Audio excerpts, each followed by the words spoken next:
Okay.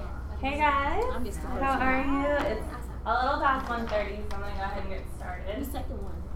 I gotta find my. Yeah, So my name is Marist, and a lot of you I know because I've recently met you. Now that I've been on staff at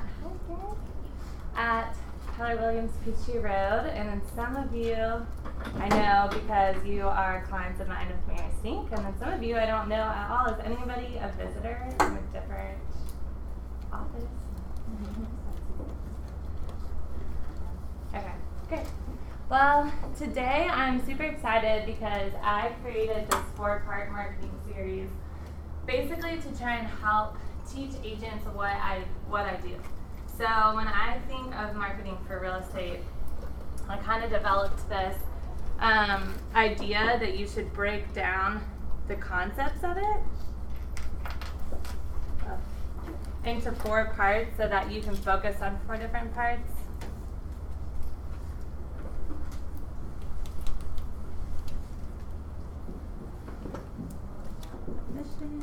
So the number one thing that we will talk about is getting organized. The second thing is going to be talking about building a brand. And that's building a brand that's still in compliance with Keller Williams or whatever real estate market or whatever real estate company you're going to be with. So it's getting organized, branding, then we're going to dive into social media. And then the last thing is going to be building a marketing plan. And so one of the things that I think I found to be most useful with agents is building a plan that kind of allows you to know what touches that you're going to implement throughout the entire year. And having that plan decided on the front end allows for it to be much, much more streamlined. And then also just have you aware of what things you need a budget for and what's most important. So to give you guys like a really quick background, because I don't know how many of you guys know my story, but I was an assistant for an agent in this office about 3 years ago, and was during that time thinking that I was going to join his team to be a buyer's agent.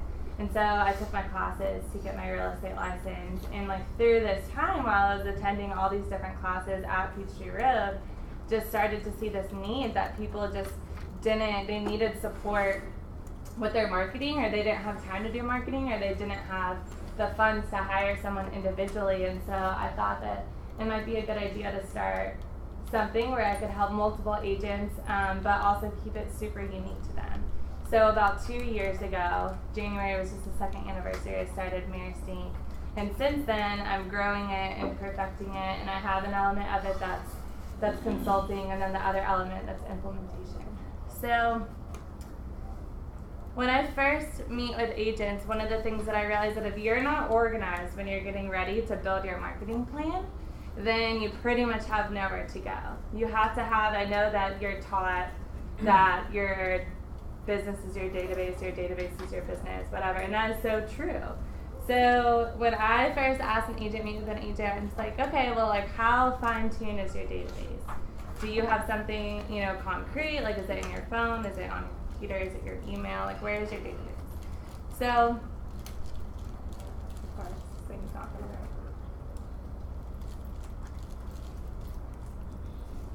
work. Cool.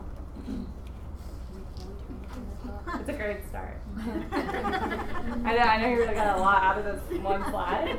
So, you want to ask? No? Oh, Are you cool? Mine is fine. Are you cool? Yeah. I don't really want to fall asleep. I'll grab my blanket. Okay, well, hopefully this will eventually work. So, getting organized. So I kind of want to walk through different stuff. Number 1 is your database. Number 2 is separating and grouping your database.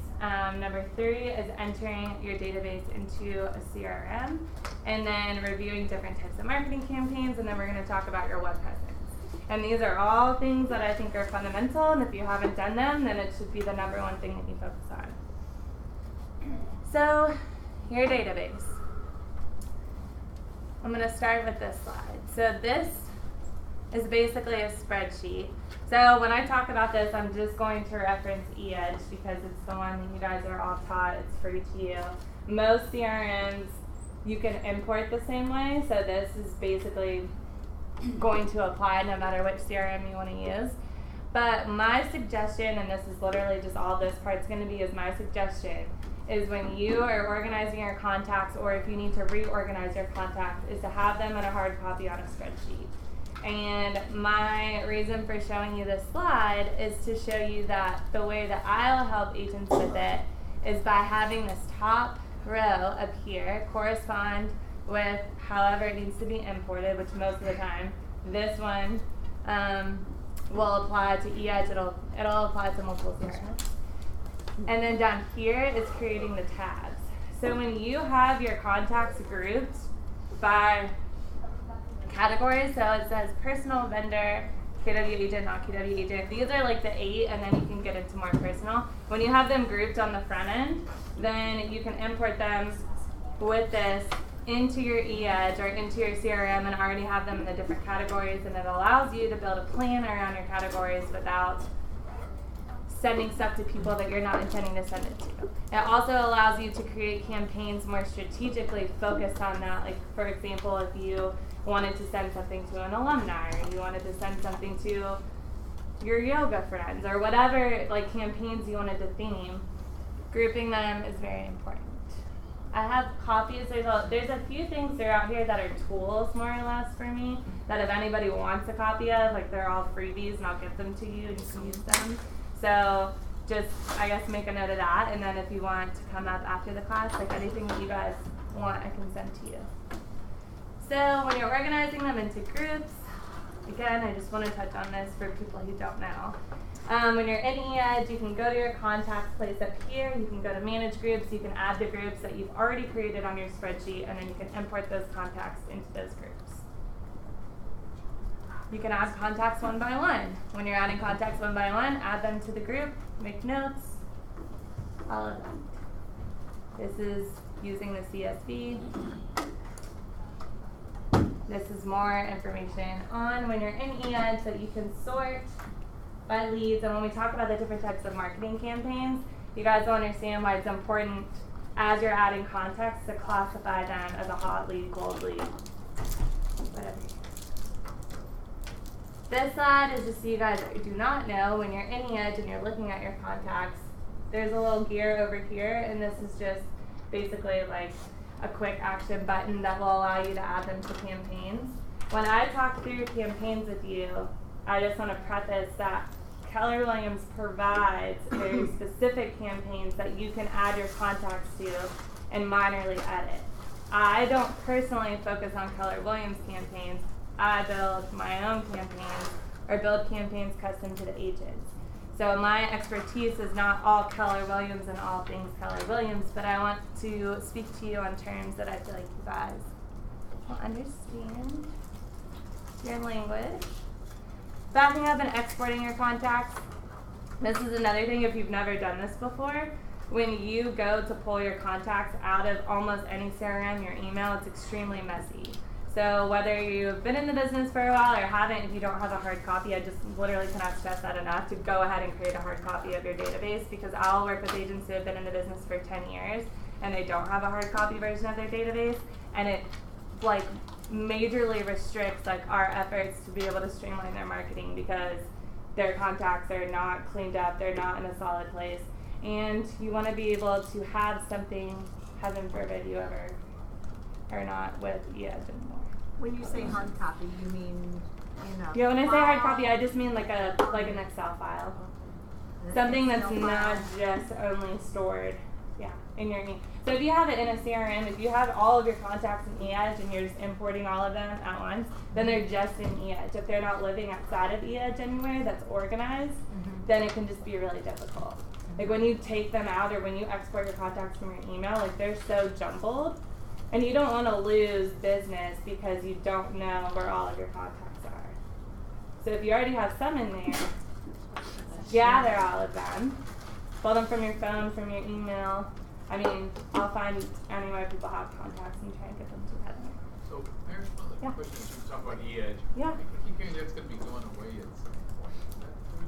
Have you heard the timing schedule for when? Yeah, it's going away. Well, I don't want to speak on that because I don't 100% know, but I will say regardless of, I mean, e-edge is bigger. I keep saying e-edge, but e-edge is bigger than the contacts portion. I mean, e-edge is also the fact that you have dot loop, like the transactions, like there's multiple facets of e-edge. So if they're saying that it's going away, I don't want to speak on that, but they would be replacing it with something else. So it ported over somehow. I keep hearing that it's going to work with some other people platforms. Yeah. Well, then they may or may not be like upgrading it, but I would imagine that it's the same idea. So whether it's this or anyone, I just saying e-edge because that's color mix. So this part, I also think. So when I think about marketing campaigns, I love the model of what is taught in the MREA book and what is taught through Keller Williams for touch plans, and that is kind of where I start. So this is a mix of, I'll explain as we go through how you can use the concept of an 8x8 or a 12 direct or a 33 touch to stay in contact with your database, but then also I want to explain while we're here how it is relevant to leads. So if you are just starting out, or if you don't really have like a specific plan for your contacts that you come across, this is basically like a cheat sheet for how you can use the campaigns that are already provided to you. So who wants to, can anyone explain to me the difference between these three? Or wants to try? We're going to start with an 8x8. What's an 8x8? That's the one you just met. It says 8 weeks. 8 weeks, yeah. You're close. It's the one where you haven't met them or you just met them. They're like not your best friends or something. Yeah. So the concept of an 8x8 is that it's 8 touches across 8 weeks. So it's 1 touch a week, 8 weeks in a row. So if you think about it, you're contacting someone in one way or another for 8 weeks straight. So the only situation that you would really want people to be hearing from you 8 weeks in a row, if you don't know them, is if they're a hot lead. Like conceptually, it makes sense because you don't want to bother people, right? Like you don't want to put someone who doesn't want to buy or sell in a year on an 8x8 and then get blocked from their email. You know what I'm saying? So like this will kind of walk through. So this isn't like limiting. Not one of these things limits the criteria, but it's something that you can follow.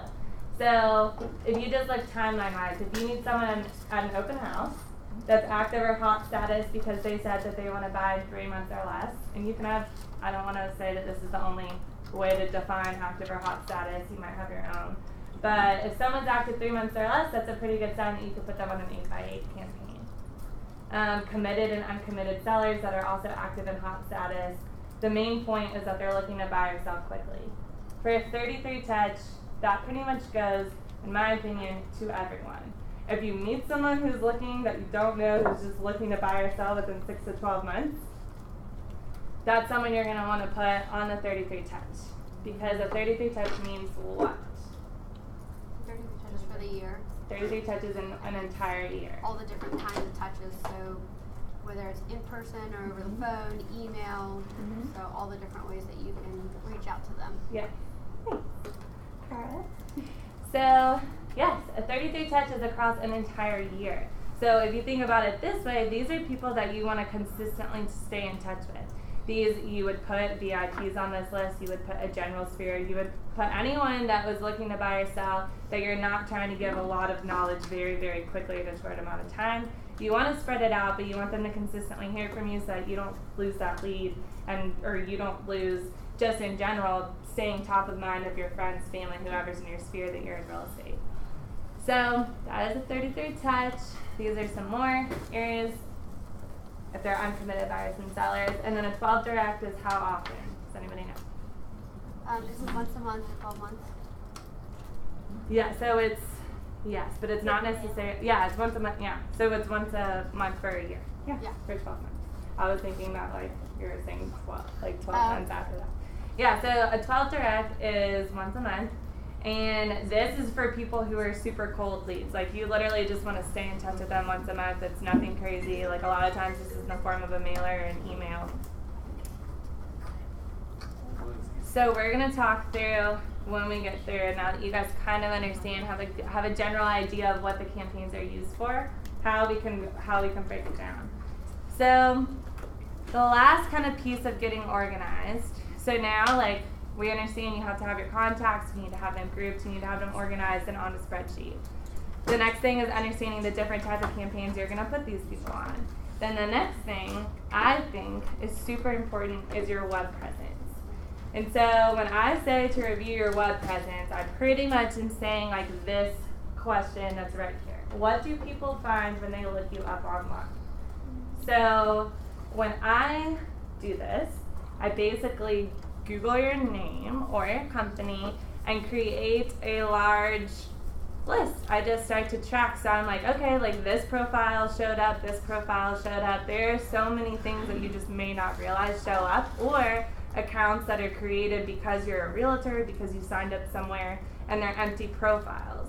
So once you kind of gather all of that information, then you can not only see the inconsistencies or the consistencies, but you can see what profiles are out there for you so that you can fill those profiles and make sure that your bio is the same, your headshot's the same, your logo is updated.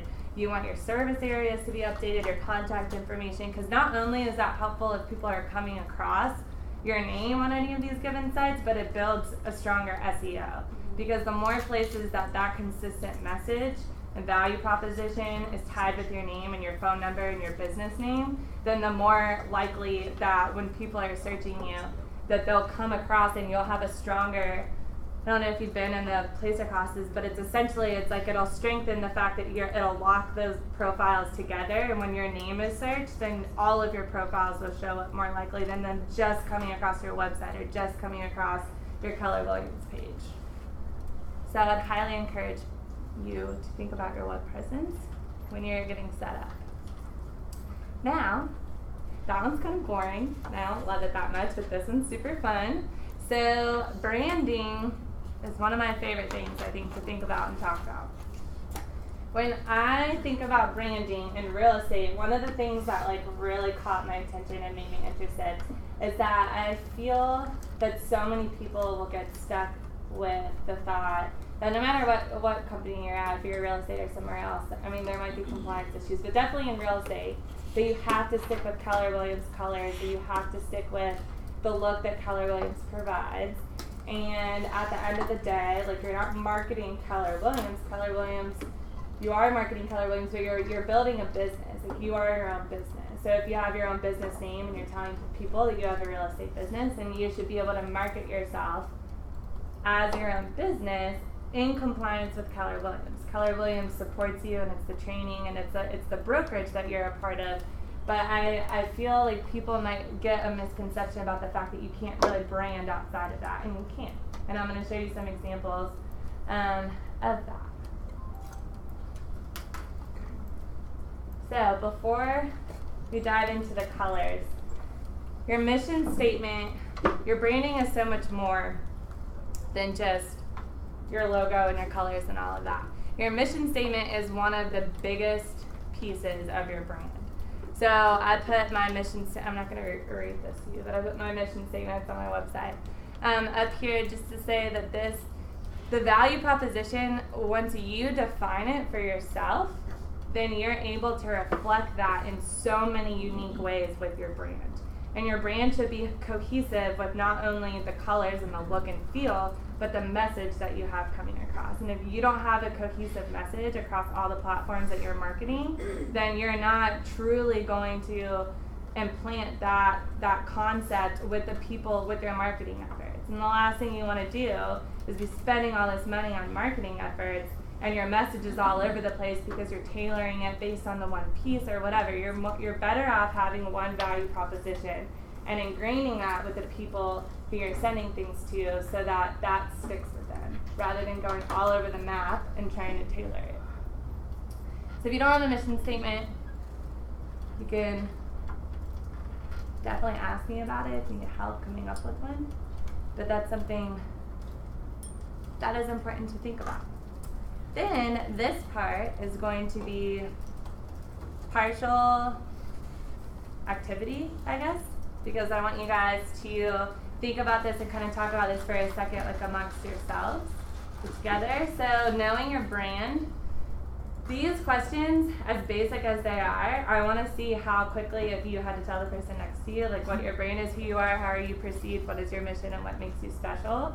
Like if you could tell another agent and know that your value proposition is different. So I'm going to give you guys a couple minutes to see how quickly you can give your elevator pitch to the people next to you. You're up.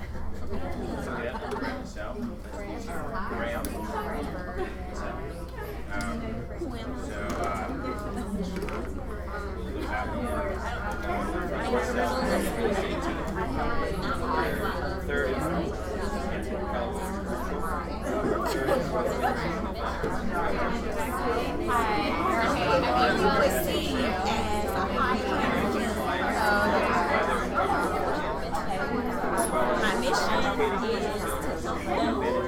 people. My mission is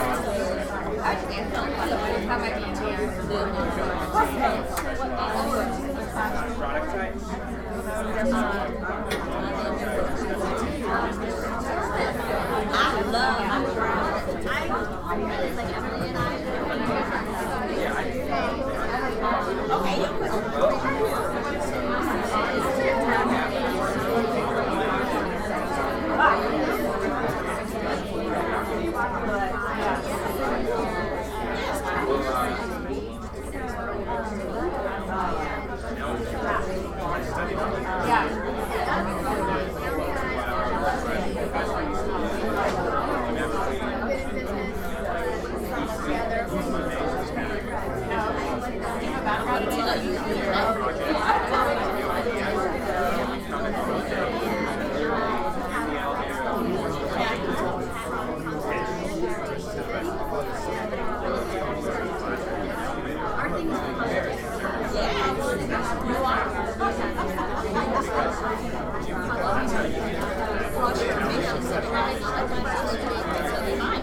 everybody else.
No big deal.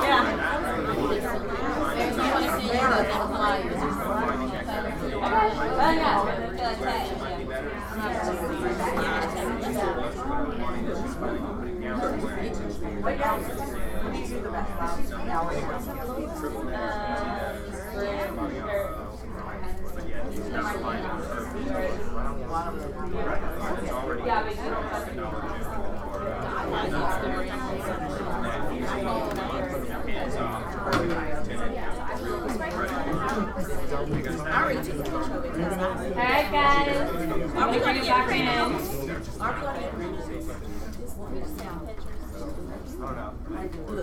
I was like, are you gonna look at Danny You're good. So how'd that go? Did you guys have fun trying to pitch yourself? Yeah. What was the best? Anyone hear anything very interesting? Something that you took away that you really liked? He's really good. Yeah? Let's hear it. Alrighty then. Oh, standing up. Hello. It's my first week here at KW. My name's Graham Massell. I'm with Massell Commercial Real Estate. We are third and fourth generations Atlanta commercial realtors, native of the city. And our firm focuses on investment sales, so bringing high net worth individuals to diversify their income portfolio, as well as business owners who are looking to expand their business through property ownership and realizing the benefits of investing in real estate. Hey! Yeah, Sounds like a good firm. Yeah. Graham and his dad Steve just recently joined. We just got through the onboarding part. We're really excited to have them. Welcome to the family. Thank Yeah. you. Yeah, happy to be here. Yeah, So, very looking forward to an excited. exciting year. So, 2018, right? Yeah, 2018. Okay, so what else? Who else heard something interesting, something unique that they liked? I know one of you had something else interesting. Nobody else had a good commercial. But that was kind of commercial based. Someone give me something residential. Your own pitch. No one has anything good.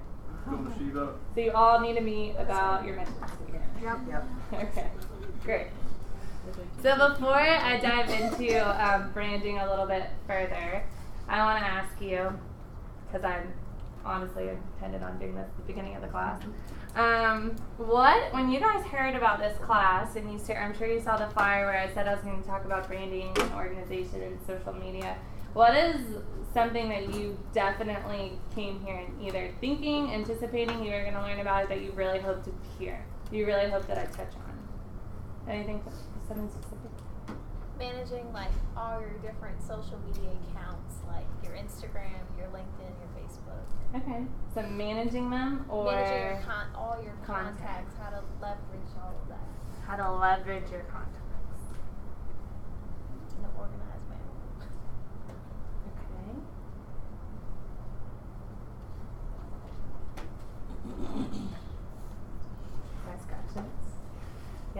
looking for marketing strategies. Okay.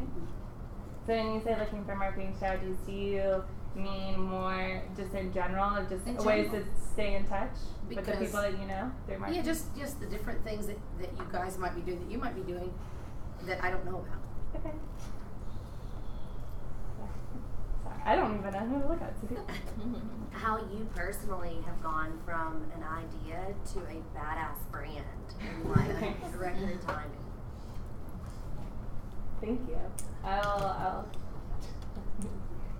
Yeah. All right. So efficiency. How much time should we be spending on our branding, our social media, our marketing? If we're working on our farm and we're doing a direct mailer, you know, what is it that we should be focusing on? Like, what is basically efficiency of.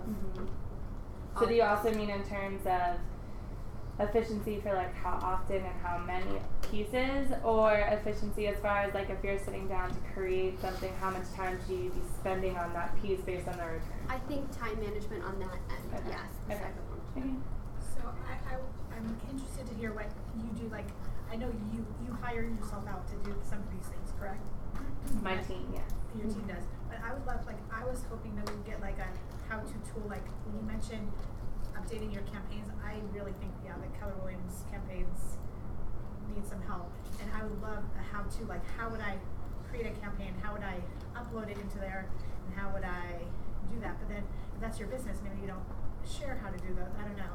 Yeah, I'll definitely, we'll definitely, as we walk through, like this, once we get through, like, because as we go through the next ones, maybe it's going to be branding, social media, we're going to talk about building your marketing plan.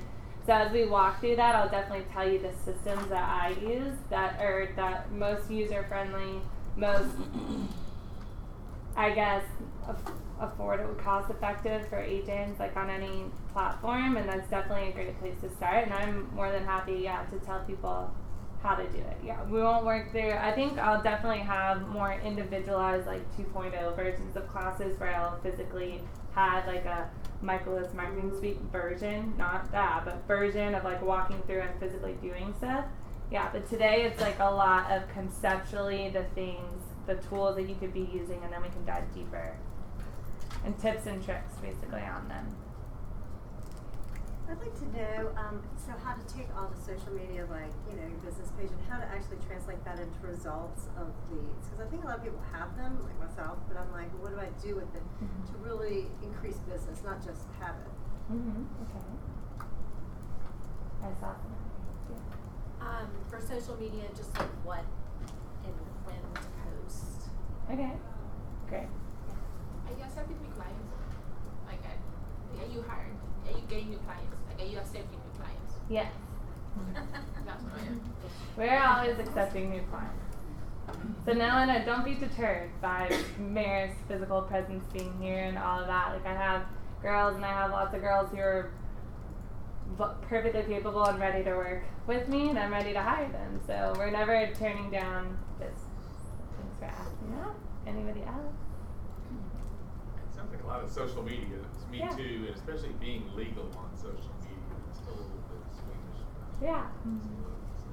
By legal, you mean compliant? Compliant with the state law on what we can say on Facebook. Okay. So I was like, that could go down a rabbit hole quickly of what you're not allowed to post on social media. But yeah, and there's, I don't know if you have the GREC, like the GREC compliance and KW compliance, but there's a lot of information as far as social media, like within that, or just very, like the most ones that you need to be aware of as far as when you're posting about properties and how long they're allowed to stay up and all of that kind of stuff. And I would say that's the most heavily compliant when it comes to a logo or your brand, which we'll talk through too. I would just say don't ever let your logo be more, the most basic is don't let your logo be more prominent in size or location than Keller Williams. And always have Keller Williams next to Keller Williams Future Ed next to your brand. But that's like a general response to that. Then anyone else? Here's this all, everyone's excited about social media. Okay. And I'll definitely walk through and dive in, and when we're there, like please feel free to pause me because I'm gonna walk through Facebook, LinkedIn, and then Instagram. So if there's something specific I didn't touch on, then feel free to stop me and we can talk through it. So you just did that. These are questions that is a freebie type of thing.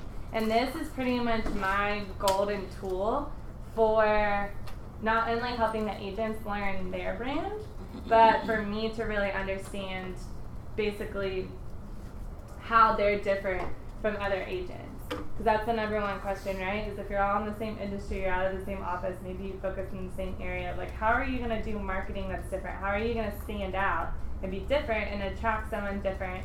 And why should you do that? And how is that possible while still staying with the content that's relevant? And through that basically is pitching it in a way that sounds like you. So I always try and relate with agents by the fact that like all of you are most of you are real estate agents. And if you're an agent, you're all able to work out of the same office and have different business and have very successful businesses. And that's because you attract different types of clients. And you might work better with one type of personality or one type of client or be able to service their needs better or in a different way than other people. So thinking about that is how you're going to be able to build a brand that reflects your personality and your value proposition. So these questions are available if you guys would like them. You basically walk through what kind of clients do you want to attract, what is that potential client's profile, what does that client care about in relation to your services. That question is very telling, I would say, because you learn a lot about what you think your clients care about the most, whether you target first-time home buyers or whether you target luxury clients, whatever your target market is. When you start to put yourself in their shoes, then it really transforms the types of pieces that you'd be willing to send out and the types of posts that you'd be willing to post, because you're not thinking like a real estate agent, you're thinking like a home buyer or a home seller, and you're coming up with things that are more relevant to them that will bring business to you. How is your competition attracting that client? What are you seeing that everyone else is doing that you think is super awesome and you're seeing them get returns, and how do you replicate that without replicating that? So keeping it conceptually the same but unique to your brand. What are compelling reasons for a client to choose you? This all ties back again to your mission statement, your value proposition, but I like to tie this into this last question where it says, what are you already known for, and should this continue as part of your brand? I think that this question is super cool because you can bring in, when you start to dig in deeper into maybe a past career, or maybe like your interests outside of work, like where are you getting all of these contacts from? Where are you meeting people? Like, are you involved in church? Are you at the gym? Are you in different exercise classes? Like, do you just have different hobbies and these are your main people you're connecting with? How can you tie that back into building marketing campaigns for these groups of people to continue to attract them and provide value to them? Because at the end of the day, you're building relationships in this business, so finding out exactly who your audience is, what they care about, and how you can provide value without only talking about real estate and only talking about your business is when people will get results and they'll build relationships that will then turn into business. And my focus is helping agents build a referral-based business so that your database is doing the work for you and you can focus on your lead generating and your prospecting, but you're not dependent upon your lead generating and your prospecting if you build a strong referral-based business that's constantly getting you in front of people who already have a high opinion of you. So these are the last 3 basic things that I would say if you have not thought about, to dive a little bit deeper and have them concrete. Your areas of service, what content and what your website looks like, and how is that attracting people and how efficient is it, and then your social media, and what platforms are you using, what platforms do you want to use, and what does that look like for you. Now, when we get into the logo, I just want to point out colors, because I think this is interesting. Number one, we talked about this, branding is more than just your logo. It's your name, it's your slogan, it's your emotions, it's the colors that you choose, it's your story, and it's your personality. And this piece is so important because when we go, this is going to segment straight into social media. And this is like one of the most important things to wrap your head around, is that all of these things are just as important, because part of marketing efficiently is having a consistent brand message that's cohesive. The other part is having a consistent look or theme that people can relate to you and relate to your business, so that they're not pausing to read, that it's coming across and that it registers with them, because brand awareness is part of it. That's when we get into social media, like that's what you're trying to build, is not only value but brand awareness. So having emotions show through your brand, connecting with people's emotions through your brand is key. And then your colors, and you could have a gray logo. But if you're going to choose colors, I just wanted you guys to know that these are what some of them mean. So companies that use yellow, or it's more gold, but signifies optimism, clarity, warmth. Red, like Keller Williams, excitement, youthful, bold. Blue, trust, dependable, strength. Green, peaceful, growth, health. Balance, neutral, calm, like that all is with gray. This bright purple pink situation. I don't know, what's that color called? Fuchsia. Like fuchsia? Okay. Fuchsia. I always want to say magenta. It's not a color. Or that's It's not not that a color. color. It's darker. Whatever. Okay. So creative, imaginative wise. So thinking about your color, that is really key when you're analyzing the message that you want to relay, because naturally that's just what the emotions that it evokes from people when they see those colors. That's that. This one,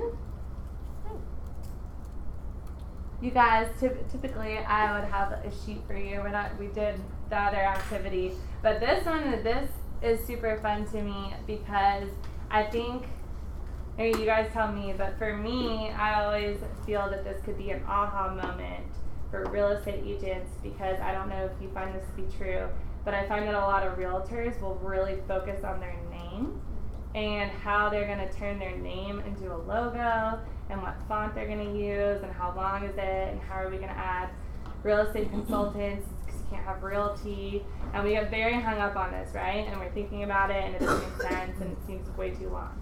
So I always remind people of all of the companies that are built and businesses that are built where they can have a symbol, essentially, that represents their business, and you can see that and know exactly what the company is without having to read the name. So a house is not the only thing. Key is not the only thing. You can use letters, just the letter of the name. You can find very creative ways to create something that not only signifies real estate, but also represents the larger picture of your brand. So I recommend agents having something like this, whether it's associated with their overall logo that they can break apart and brand in smaller instances, in addition to having one full logo that is the full name for more official type things, maybe like your listing presentation or something that you would want the full name on. But don't be so caught up, I guess, if you will, on needing to have this like elaborate name that's in a font that's perfect, because you can send a really big message with just a symbol. What do you guys think? Was that an aha moment? Success leaves clues. This is a little tip, so I would suggest to maybe write this down, do it later for homework, because we're about to dive in to social media and branding, and this is my best advice that I'm going to give you if we never talk again. Follow your favorite agents, find what other people are doing, take the time to look at what other people are doing, and hopefully you would be able to, if you know that it's making them successful, and then find a way to try and replicate that strategy and make it your own, to make your own brand.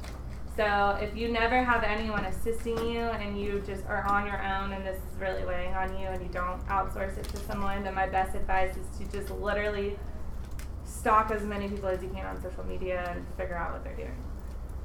That apparently works Hey Marist, for people. who's your, like in your opinion, because you've seen so many different agents, who are the top 5 realtors or teams that you follow and you'd suggest us looking at? Conveniently, here we are. That's a really good question.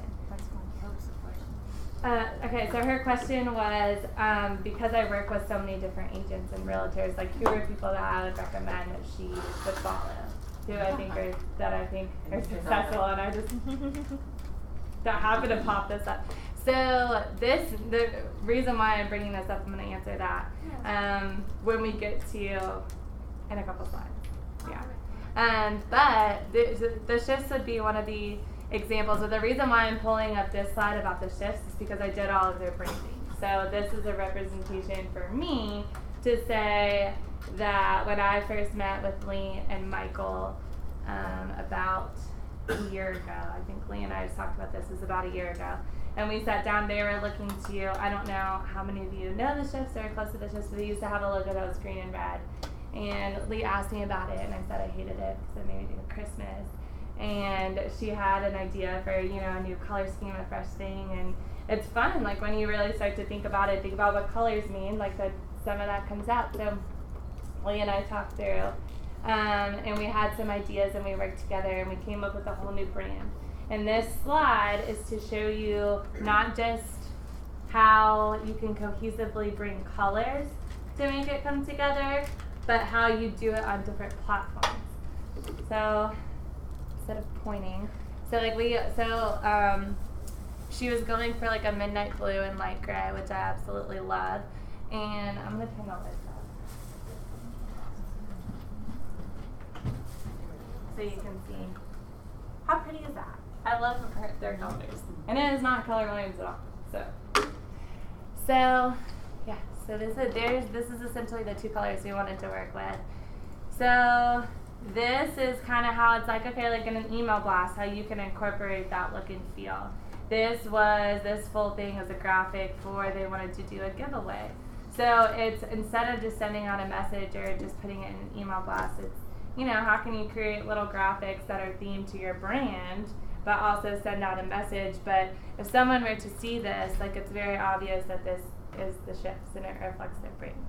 This is a template. One of the things that we really wanted to focus on when we were building their social media was coming up with templates and coming up with different templates and unique templates that would not only catch people's attention, but that still had a very modern feel, if you will.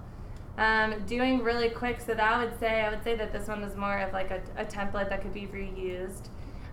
This one was just kind of it's like even in the little things, when you're doing something super small, just trying to use your colors as much as possible.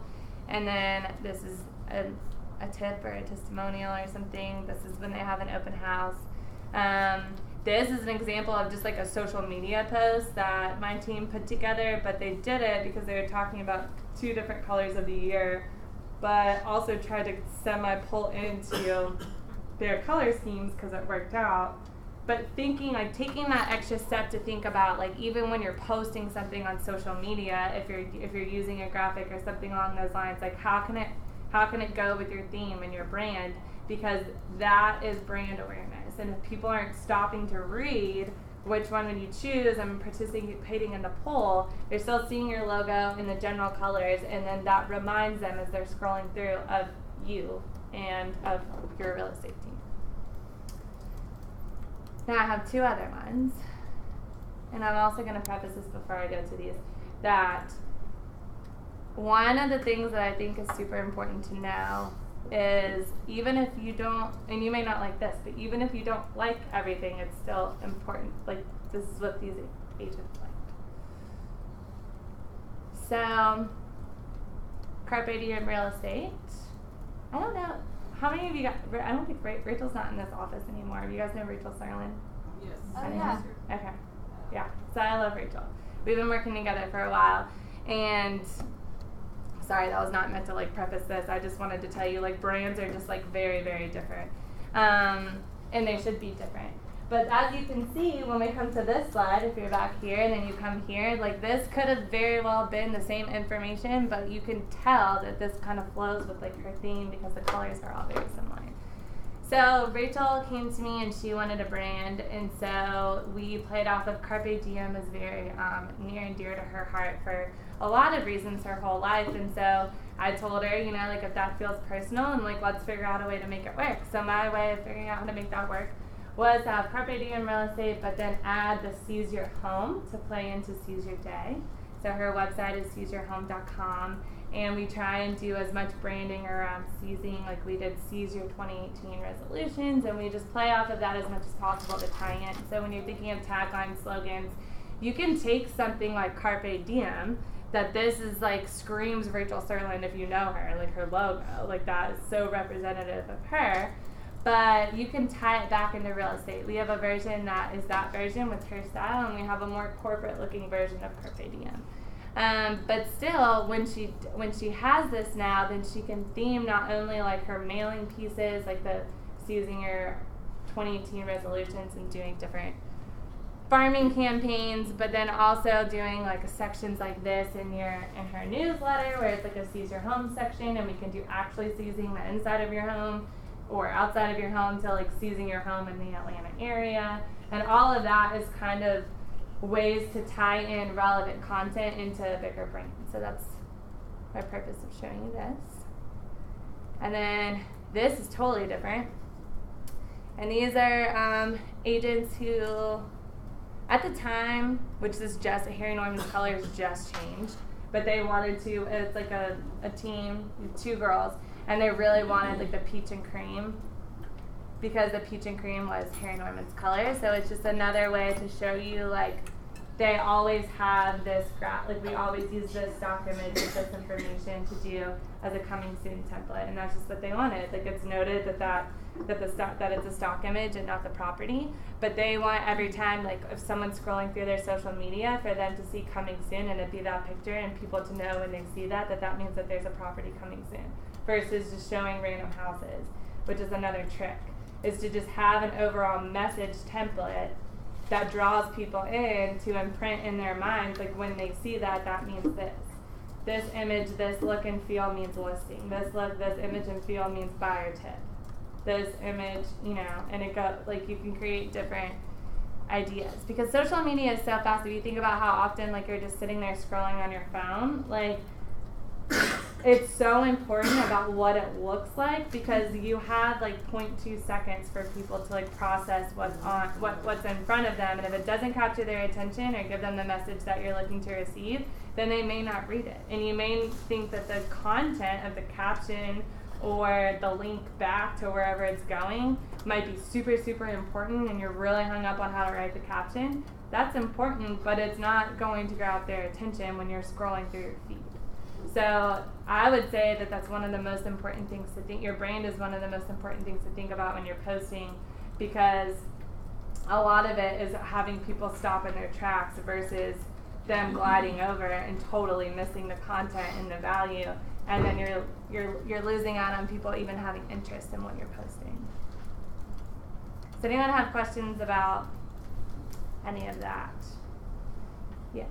And I don't know if it's tailored per amount of work, but do you have set fees if you do packages for people, or you do certain things? Like, is that where it's like you've got a one-sheeter of stuff, or like how, you know what I mean? Yeah, that's a really good question. So part of what I do and what I offer is just consulting.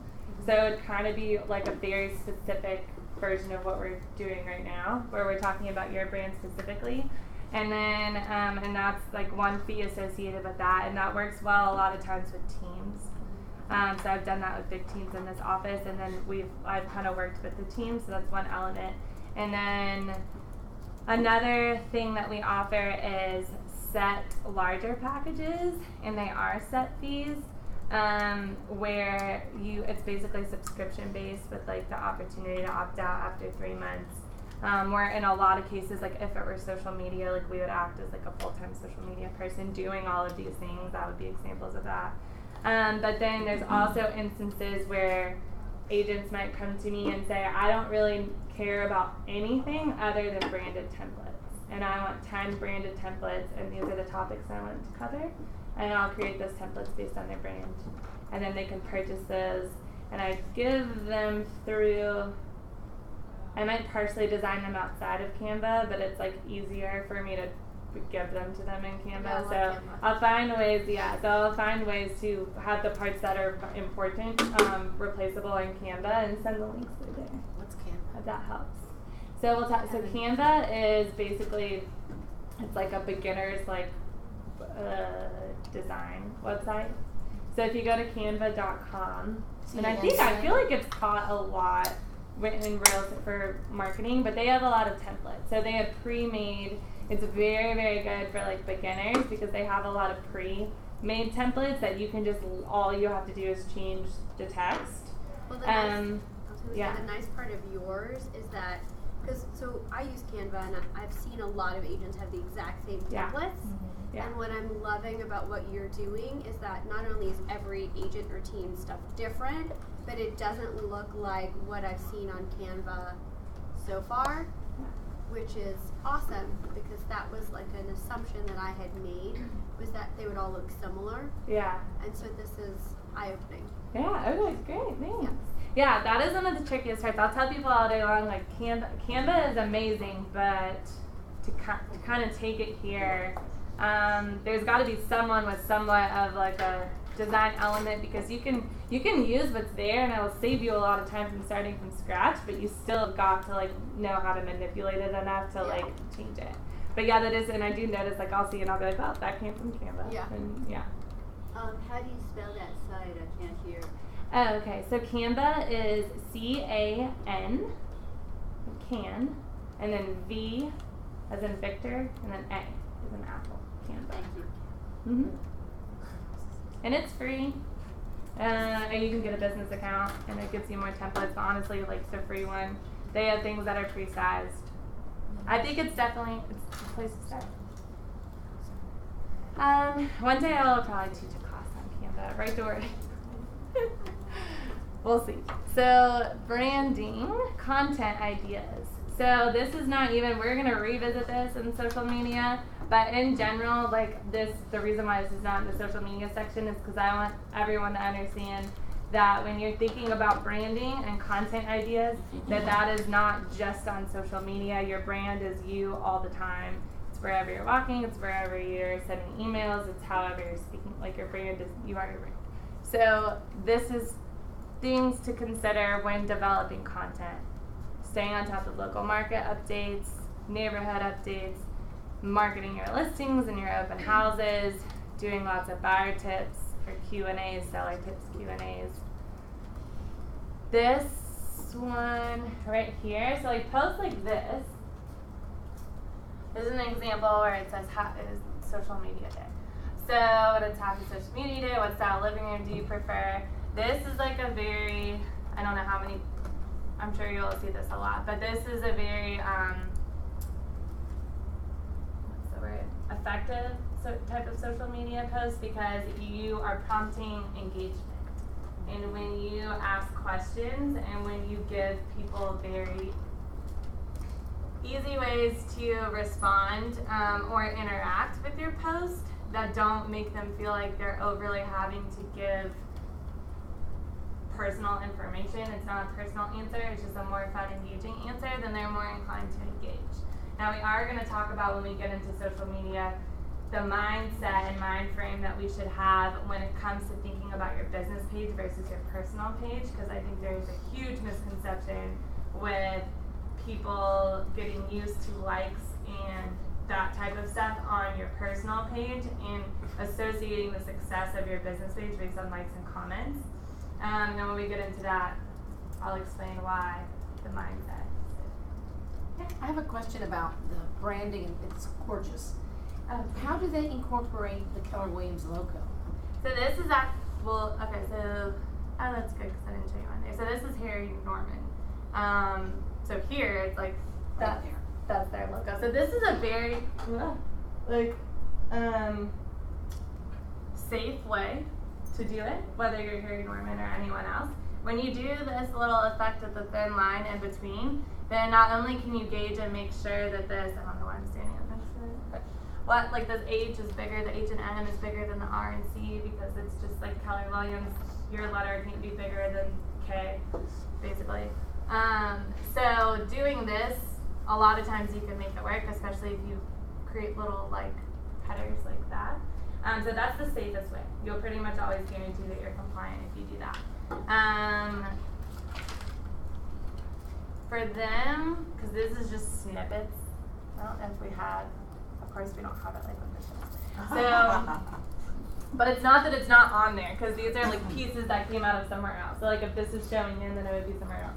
Like on the shifts, like we have the whole like luxury and all of that information like at the bottom of the template, but it's still like bigger and prominent when it comes to all of the information. So you would never want to give your logo and your information and then just have Keller Williams like all the way down somewhere. Like if you have Keller Williams phone number, put it above your phone number, office number, then your direct number. Like it's got to be equal in size. So, and also I would say with brands like these, like they most common, like we'll use the grayscale logo because Keller Williams has a grayscale logo. And we just wouldn't use the red. I don't love red. If you guys ever get to know me, you'll know I don't love using red in marketing, unless like your logo and stuff. But sometimes just like pops of red, if it's not something like this where it's all incorporated, drives me nuts. And bright yellow, highlighter yellow.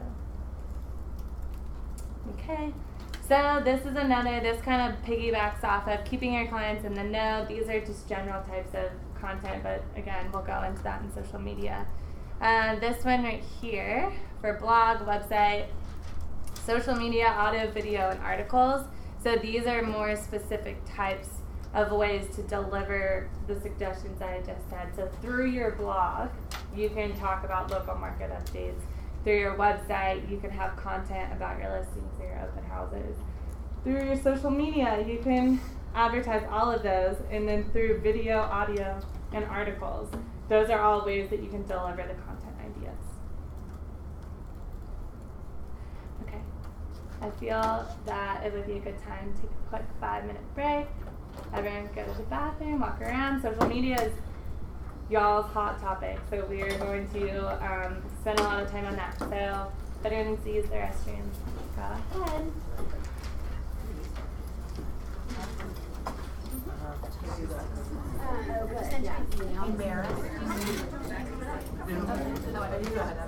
I actually drew an email and I was wondering, I can't do all of them, but I'm like, okay, so why are they trying so well, tell me, like they're basically just doing I was nice to see you, and does that require consultation prior? Is that I just like if I ever have a conversation, complimentary, and then we have our for now, you know,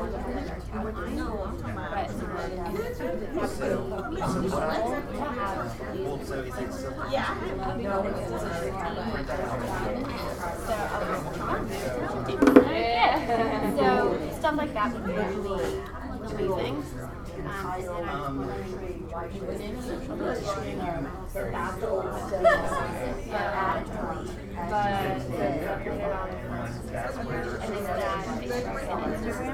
So that's basically Instagram. If you just put on Instagram what you have.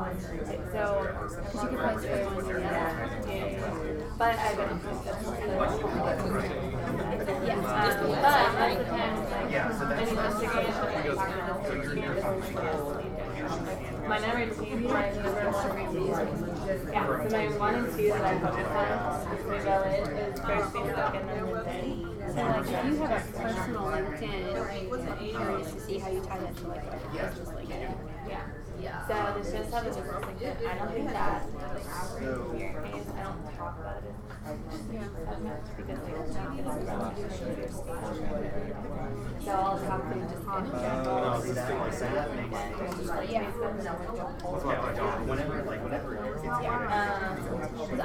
LinkedIn does well, but it's not me and Emily. It's just me. So, but like our business, our Facebook page is like so. Yeah, yeah,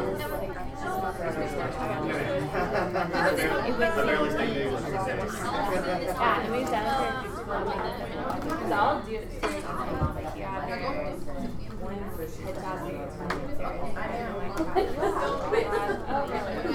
have it to where like you have it to overlay and set it up where like it like looks all good and then like the check box with the cookies and the buys it. Yeah, but I'm not using it. But just to have that would be great because then we can still give it to our assistant when photos come in. And you can just go pull the photos and just pop them in the templates and print it. And I don't have to. So that sounds, that's a good. Something that I'm here too. I don't think that's a good template. I can see the idea. Yeah, but it's also just doing something.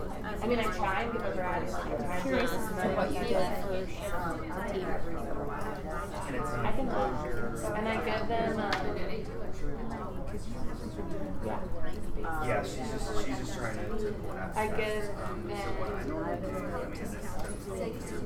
all the links and well anyone that I've done as far as like I created this for them here's your spot with things out of what it is and then into the Canva.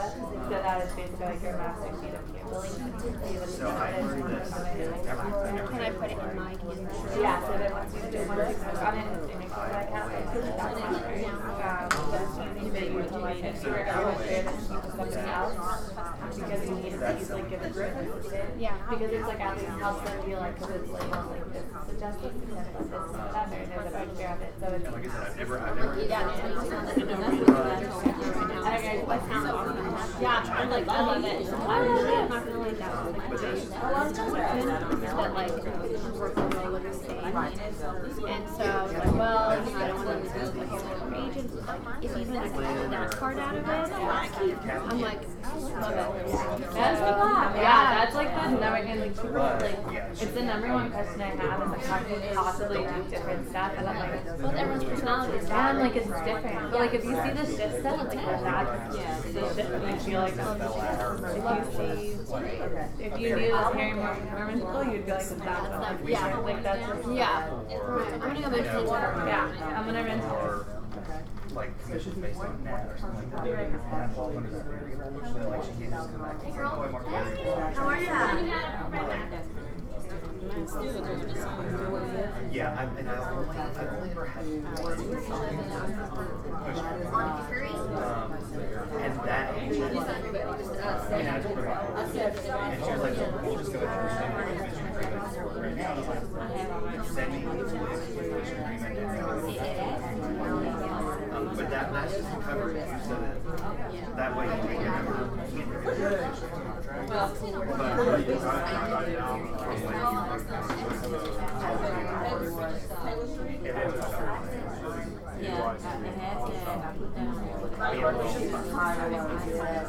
And you know, we broke down the UI. And like you expect it from some houses, but that makes it less fun. You'll be fine.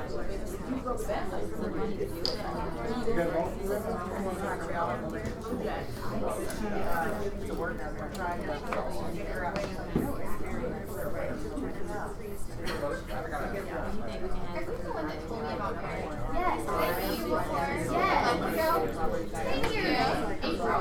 That's right. I was like, yes. Oh, awesome.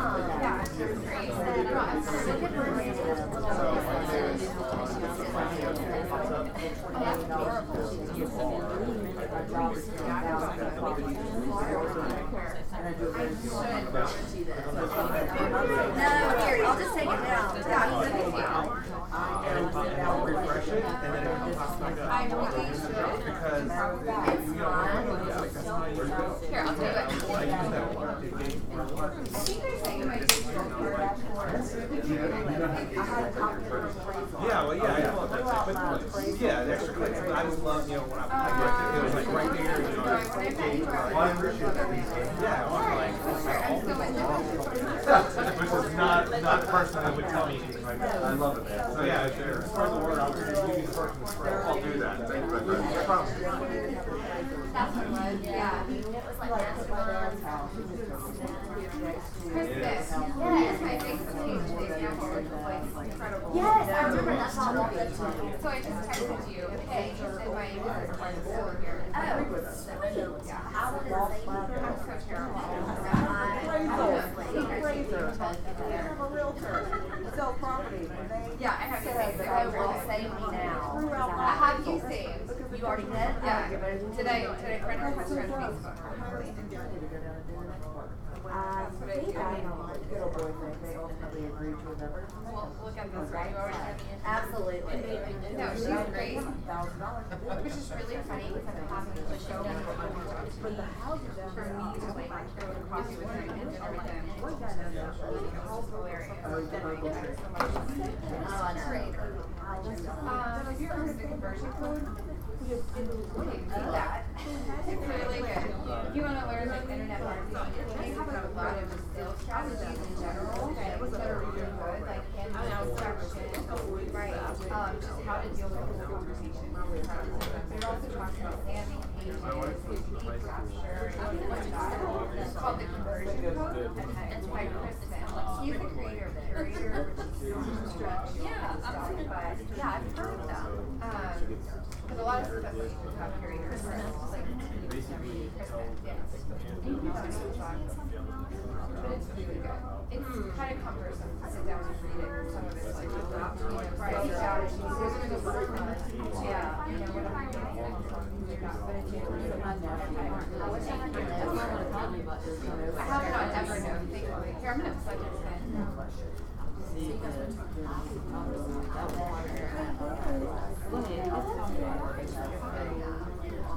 Same thing.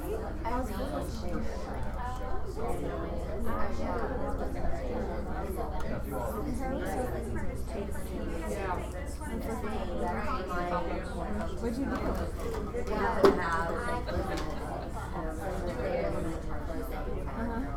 So I love when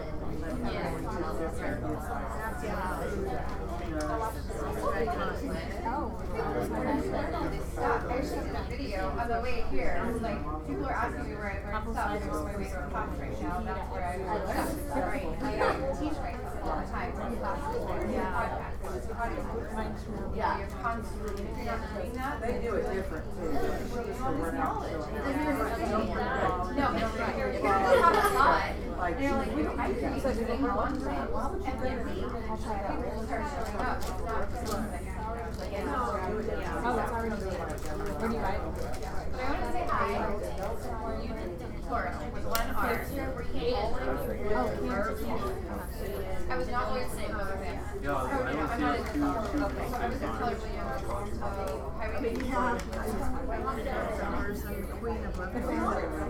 Highway. Yeah. Okay. Oh, I got one. It's awesome. It's so cool. No, this is not. It's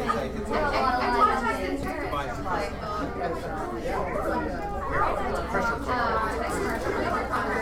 So, yeah, that's Anybody have any questions? Yeah.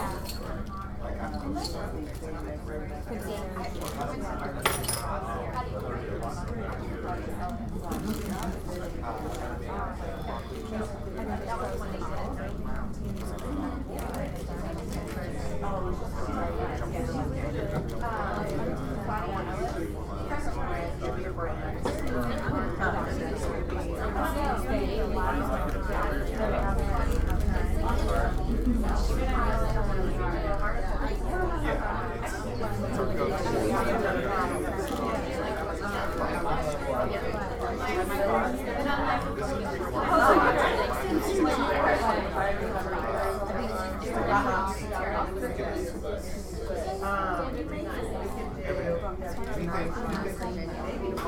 actually a website, Facebook page.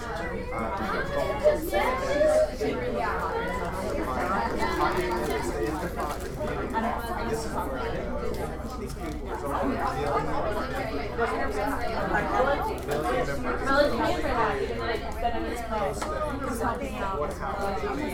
Alright guys, we're gonna dive into the social media section once everyone, I think pretty much everyone's back. It's 2:45, so I want to make sure that we have lots and lots of time for this one, because I'm sure I'm going to get all the questions.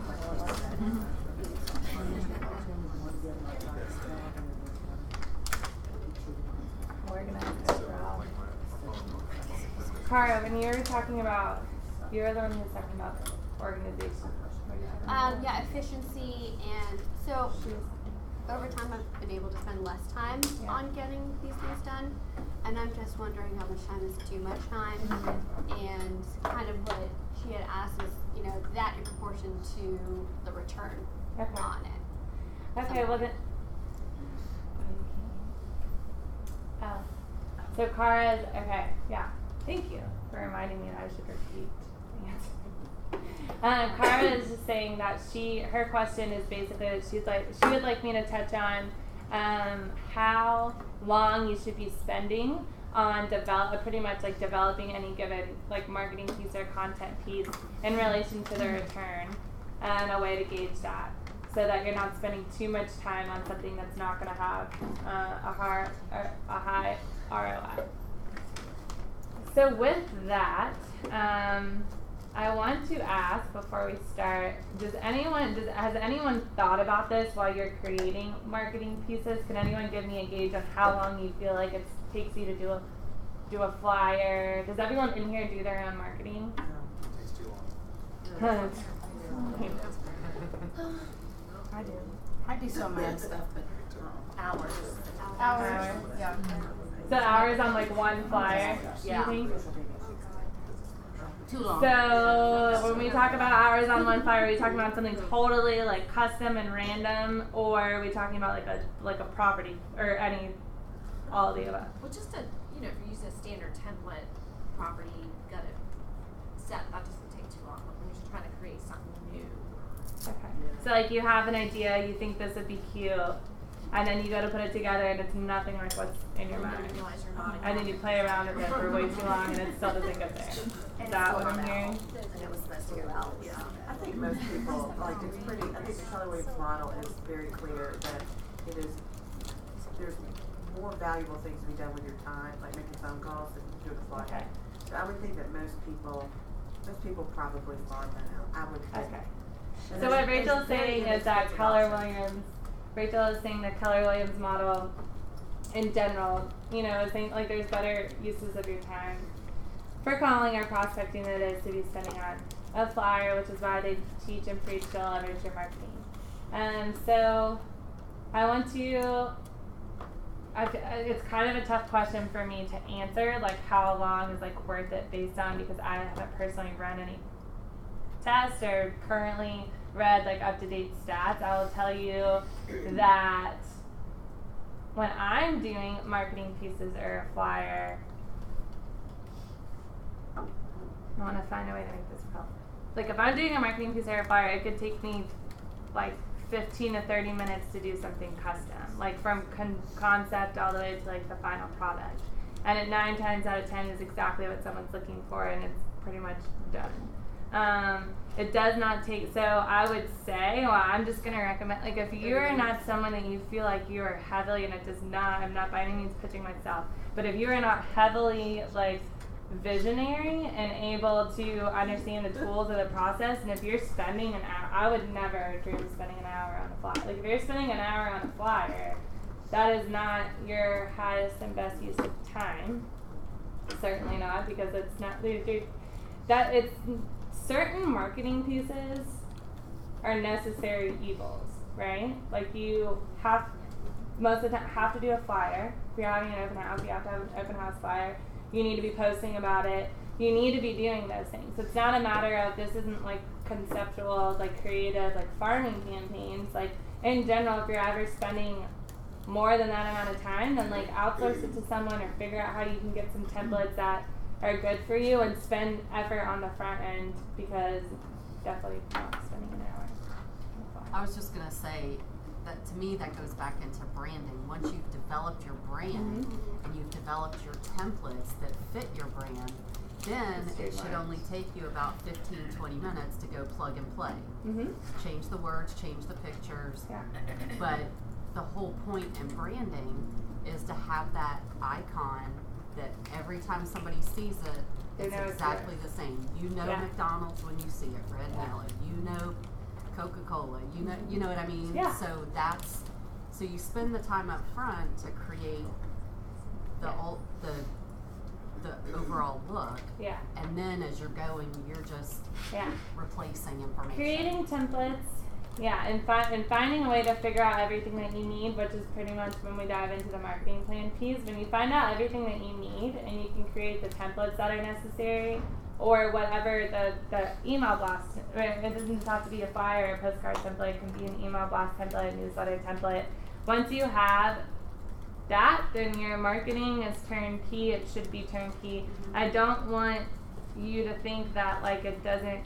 A lot of times you could have that template and you still have to spend time tweaking it in order for it to fit whatever given situation. So there is still time that is involved in it, but it definitely will make your efforts a lot less. I'm a terrible delegator, but the thing I keep telling myself on occasion is if you don't have an assistant, you are one.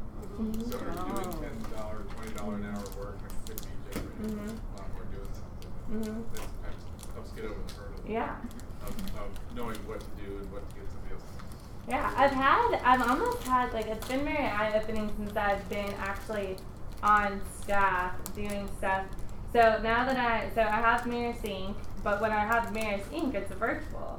And most of the time, it's kind of well thought in advance. So that any given agent doesn't know. They might know, okay, like this is the plan that we're going to get something sent out.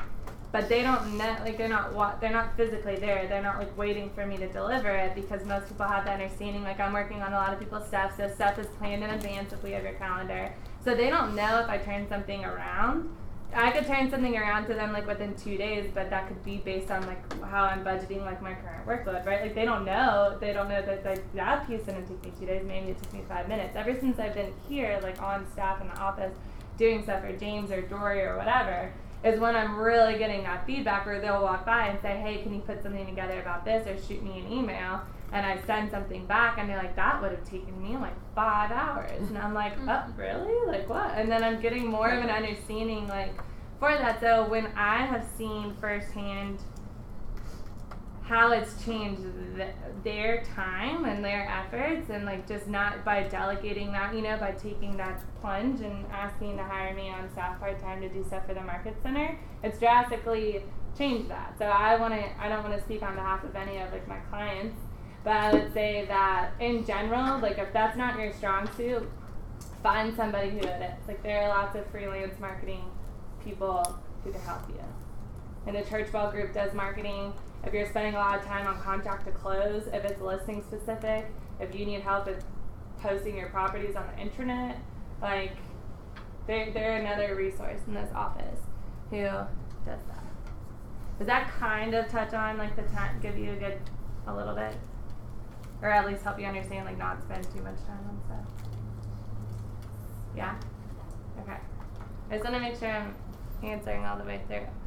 So when you're thinking about social media, the most important thing that I would say is to just understand that going back to it is a necessary evil. You need to be on social media. If you're not on social media, I don't really know what to say. You just need to be on social media. That's like, yeah. So get on it. If you're not on it, create an account. If you feel that you're going to have, one of the best advice that I got when I first was thinking about Marist Inc., and I wish that I could remember who told me, but was to go ahead and secure every single handle. And if you're not a social media person, then, I don't know, hopefully y'all can see this. So like a handle on social media is basically when you see like an @ symbol and then like lowercase little letters that all go together. So on Twitter, you would have a handle. So like my handle on Instagram is @Marist Inc. It's not my personal one, it's Marist Inc.'s handle.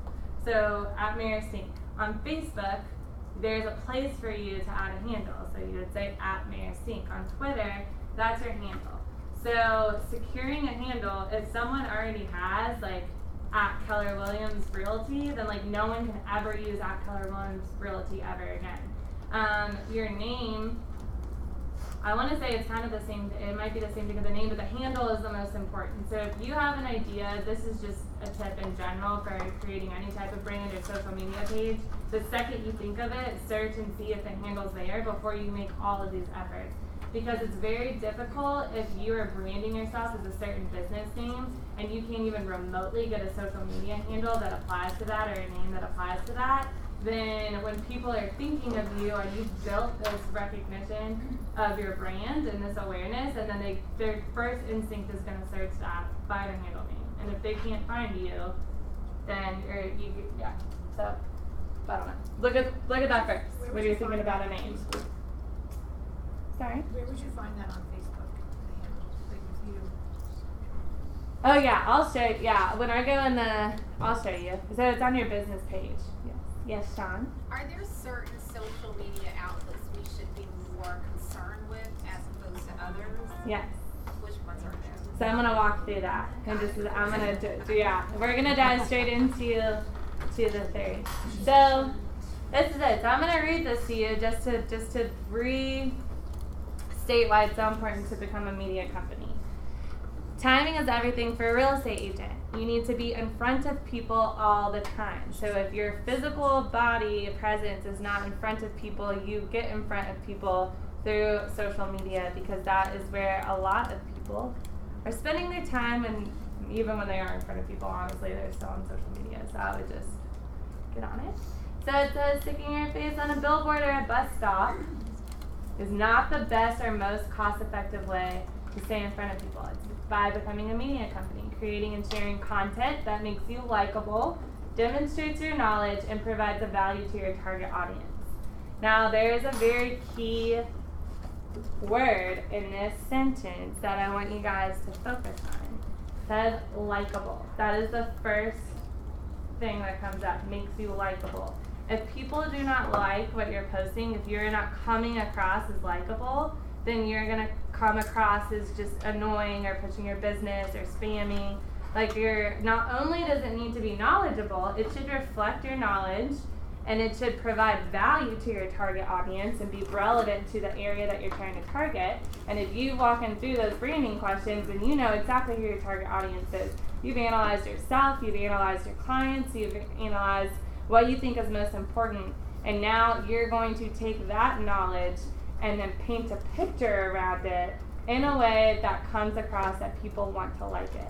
And if you can master that and become likable and find ways to deliver your knowledge in a likable manner, then that is when you will have no problem translating that content into leads. I think that there is a very, very large group of people who will overly focus on the knowledge aspect of it when it comes to social media or flyers or anything, and it's so like so honed in on the word choice. And don't get me wrong, I'm like a very detail oriented, so I think that that's important. But I think if you can step back and think about any of your marketing, think about it as if you're looking at it at a glance. Like, don't spend so much time worried about the message and worried about, because visually that should translate a message, and the feeling and emotion and the likability of it delivers a message. And at the end of the day, it's the people who like you who are going to choose you and want to call you and want to do business with you. If they don't like you, or if you annoy them, or if you're shoving a bunch of like content down their throat that's just about everything that you know, then it doesn't give you a very likable presence on social media. Here are the three. I'm just going to turn this off here for a second. Okay, so the ones we're going to go through are Facebook and LinkedIn and Instagram. These are my top 3, and if I'm being super transparent, Facebook and LinkedIn are the first 2 that if you have not started to try and master are the ones that you should focus on first. I'll explain a little bit, well, I don't have to wait. Instagram is great, and I think if you have a following on Instagram, then that is 100% brand awareness. You can post pretty much as much as you want. That gets your brand in front of people. This is not like going to be your main lead generating results, ROI, time spent on Instagram. And I don't want to say that that's necessarily true for everyone, but I would say on average, like your time is best spent in the beginning, especially on Facebook and LinkedIn. So in general, we already know this, it's a great tool for real estate agents to grow their business, to reach out to a broader network. So when you are looking at who you are connected with on any social media, you should be seeing and actively making sure that you're connecting with existing clients, past clients, family, and friends. I think that it's really easy sometimes to not think about that to separate the world, but if you're choosing to use social media as a tool to build your business, then you need to connect with as many people as you possibly can, as well as your peers and people who you want to follow to see what they're doing and how much you like it. So Facebook's mission statement. I have all 3 of their mission statements in here because I think as simple as they are, they're a true explanation of what this platform is meant to be.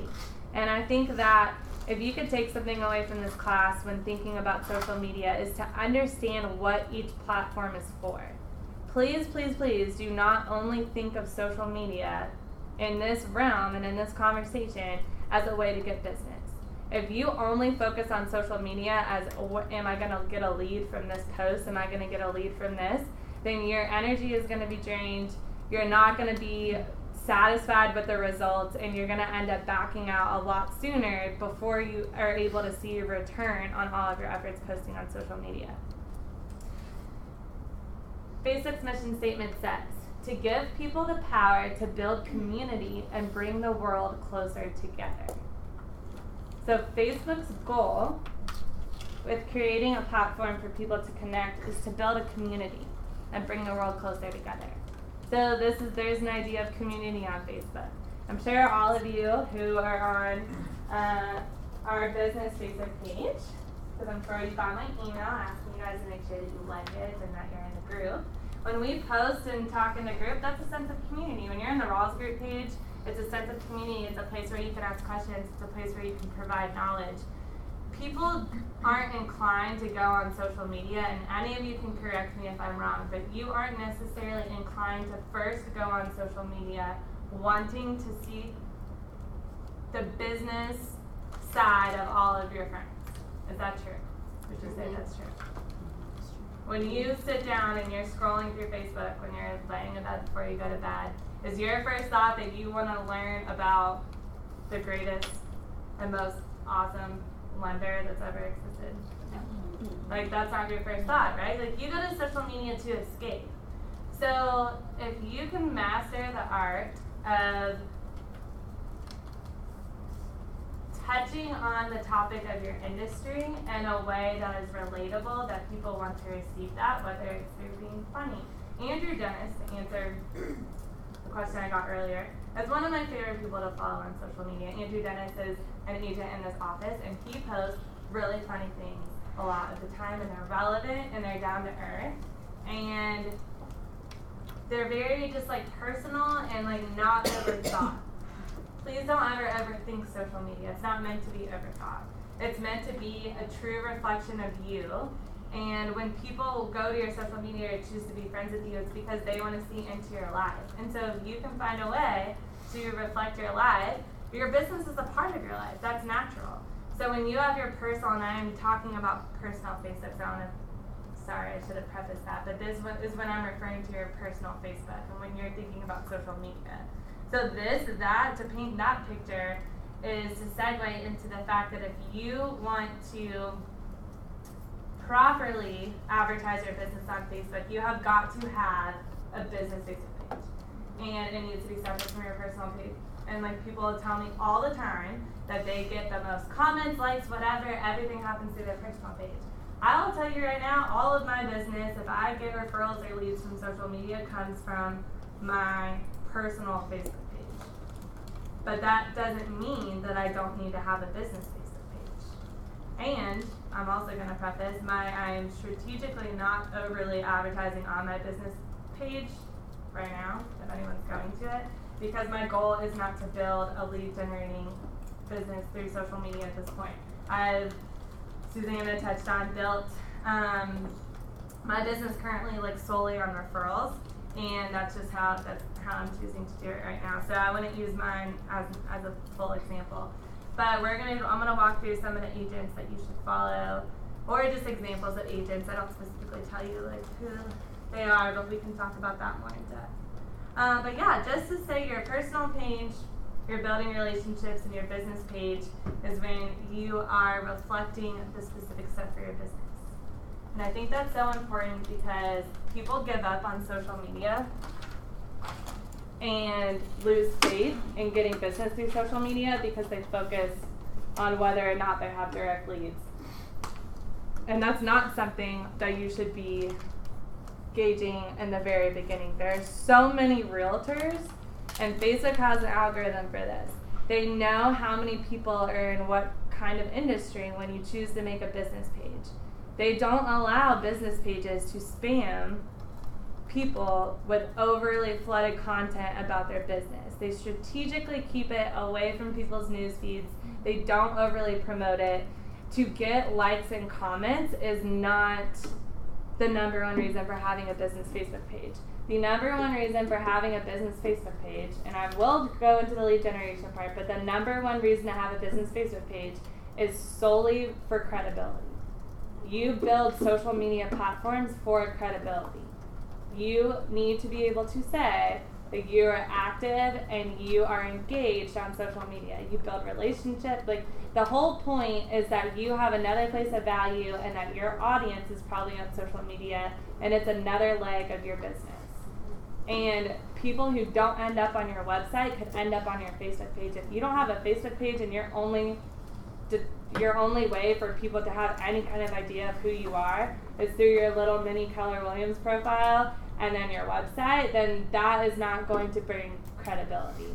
So as much as you may not see a direct return of, I literally made this post and then got a Facebook message and now I have a listing consultation, that may not happen as often as you driving traffic to that business page through your marketing, through everything else that you do. You're driving traffic back to there, you're making people aware of it, and that business Facebook page is solidifying in their mind your credibility as a realtor who specializes in their area and provides value. So when you build content on your business social media page, it is with the mind that someone will return back to this and scroll through and see all of this variety of content that you're bringing, and then that results in lead conversion. But it's not a direct instant. It's not in general, social media is not a pay-per-click, like pay-for-lead type lead generation model. You can do Facebook ads, which we'll talk through, and that yields like immediate results. But there's so many different ways to talk through it, but the reason why I'm harping on it is because I really, really want to try and help people understand the difference and importance. Would you agree? Yeah. Oh yeah, for sure. Yeah, I feel like it's one of like the biggest misconceptions. So, gonna get off my tangent and show you guys some stuff. So this is meant to show you guys an example of a business Facebook page, and I just want to point out a couple things. Again, this is this is my entry level, like touching on all this stuff. But these are things that people forget, I find, to do. So when you have a business Facebook page, some of the most basics, number ones to think about is your name. So this person, interestingly enough, has their website as their name, which you can do. So that is a great trick. because if your domain name is the same as your business name, then go ahead and make that, and it can direct people. It will signal to people that you have a website. Then, as I mentioned earlier, we have the handle. So this is where you find the handle. It's right here. When you're choosing your, how many people in here have a business Facebook page? And how many people have their headshot as their profile picture on their business Facebook page? Okay. If you have your headshot, for those of you who have your headshot as your profile picture on your business Facebook page, is your business Facebook page your name with a realtor? Is your business Facebook page a team name that's not or appears as a team name? My name. Is your name? Why? Well, I want to know. So are you using your headshot and having a team name? It's just me, so it's just my name. It's just your name. Okay. So, and I say that to say that if you are branding yourself as a team, there's nothing wrong with having your headshot with a team name, but I would try and go in one direction. If you're going to brand yourself as yourself, then have your name like that and have your headshot as a thing. If you are built in every other way, if you're building yourself, presenting yourself as a team, because that's your strategy, and of course you always have Keller Williams and anyone involved with Keller Williams to back you up. We are your team, and you can call us your team, you can call this office your team. So if you present yourself as a team, you should not probably have your headshot as your page because it looks like it limits your, it lessens your credibility. I'm losing the word. Yes, Sabrina. So if you're on a team, should you have your own business Facebook page? If you have your own individual website, if you have all your own other individual stuff as a realtor, even if you're on a team, then I would say yes. If you don't, then I would only use your team. If it's the team website, if it's the team, you don't want to get too much into, you don't want people to be confused, because at the end of the day, you're putting yourself in their shoes, and if it's Sabrina at the Fairing Group, and then they're seeing the Fairing Group, and then they're going to think that you're two different, you know what I'm saying? Having a team picture is fine. But anyway, I was just curious because I wanted to point that out, that that's something that happens, and again, there's nothing wrong with it, but I say use your logo as your profile picture, and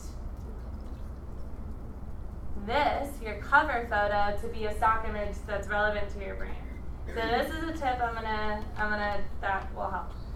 Your profile picture and your cover photo, whether you're on your personal Facebook or your business Facebook, are going to be pushed higher up if you change them in your news, in your followers' news feeds than anything else. So having a stock image as a cover photo allows you to easily swap that out to something else, whether it's like seasonal or it's still at house, but it's in the industry, and that will spark more brand awareness because your name will be pushed up. So what I recommend personally is having like a few different branded cover photo templates. So maybe that's a stock image like this with an overlay of your logo, or an overlay of your headshot. I mean, there's 1,000 with your contact information. There's like clean, modern ways to do that, and having a variety of those that you can swap out, because that will get people's attention. And if you're an agent who does like a home buyer seminar or something, that's something where you could get in the habit of like presenting big ticket information or call to action information through your cover photo, because it's going to be seen more commonly than a regular post. And then, so, I'm sorry, I just have a question. So if you change out your, say you have like 1,000 followers on your business page, and you change out your cover photo to all of those people, how do they know that? Does it come to them? Like, what are people that are your followers notified about on your page? Okay, so they won't individually get a notification. It's a great question. Her question was, how are your followers going to be made aware if you're changing out your cover photo or your profile picture? So the answer to that is that it would show up in their news feed on their personal page. So if you choose to follow any business pages, it'll show up in their personal page. But my point of reference is that if you just go on here and post a picture of your homebuyer seminar flyer, as a generic post, then that's going to show up as a post, but that's not going to get as high of an organic reach. So when you get into the algorithm of business Facebook pages versus personal, business pages have a certain algorithm. Facebook looks for the type of content that you're posting and will reward, like, if you will, like variety of content, how often you're posting. So we'll talk through that. And then the types of posts. So I always mention it as a trick. If there's something you really want to get out there, maybe you have like a listing you really want to sell, then have a template that's sized for, and Canva has these. Canva already has, if nothing else, they have the sizing for what works, excuse me, for cover photos on all different platforms. But use that size and then create stuff, call to action messages on there. How do you feel about having a video for your business cover photo? So I think that that's amazing. Okay. Yeah, okay. Videos, and there's another way too, like to have a video kind of pinned to the top. So you can pin stuff to the top of your business Facebook page. Videos are the number one marketing trick that there is out there right now to grab attention. So thinking about that, having your logo as the profile picture is, like, in my opinion, like your best bet, because your logo is probably the face of your brand. So go ahead and put that there versus your headshot if you're a team. And then it's easily, that keeps it always there, rather than if your logo is your cover picture and you're wanting to change it out and then your logo disappears and then it's just your headshot with like a random call to action. Like, it's not as prevalent. And then other things to think about, I can help walk through individually if anyone needs like help setting up the back end of their social media pages, but you have the option to do call to action buttons. This one says shop now. It doesn't have to be shop now. It can say call me, message me. There's different call to actions. And then here is where you have to fill out like your about info. And then these are the given ones. It's the generic ones that they have on here. There's a lot of in-depth things you can do to change, which I can't walk through that right now, but there are ways that you can change your business Facebook page to be a little bit more custom. But these all need to be filled out. So not necessarily this, but having your, what is it going? Like your home section, all these different things in your home section, the about section, all of that. Because if you're not filled out on the back end of your social profiles, then it's less likely that they'll show up in SEO. It's just as important as having your website optimized. Any questions on that?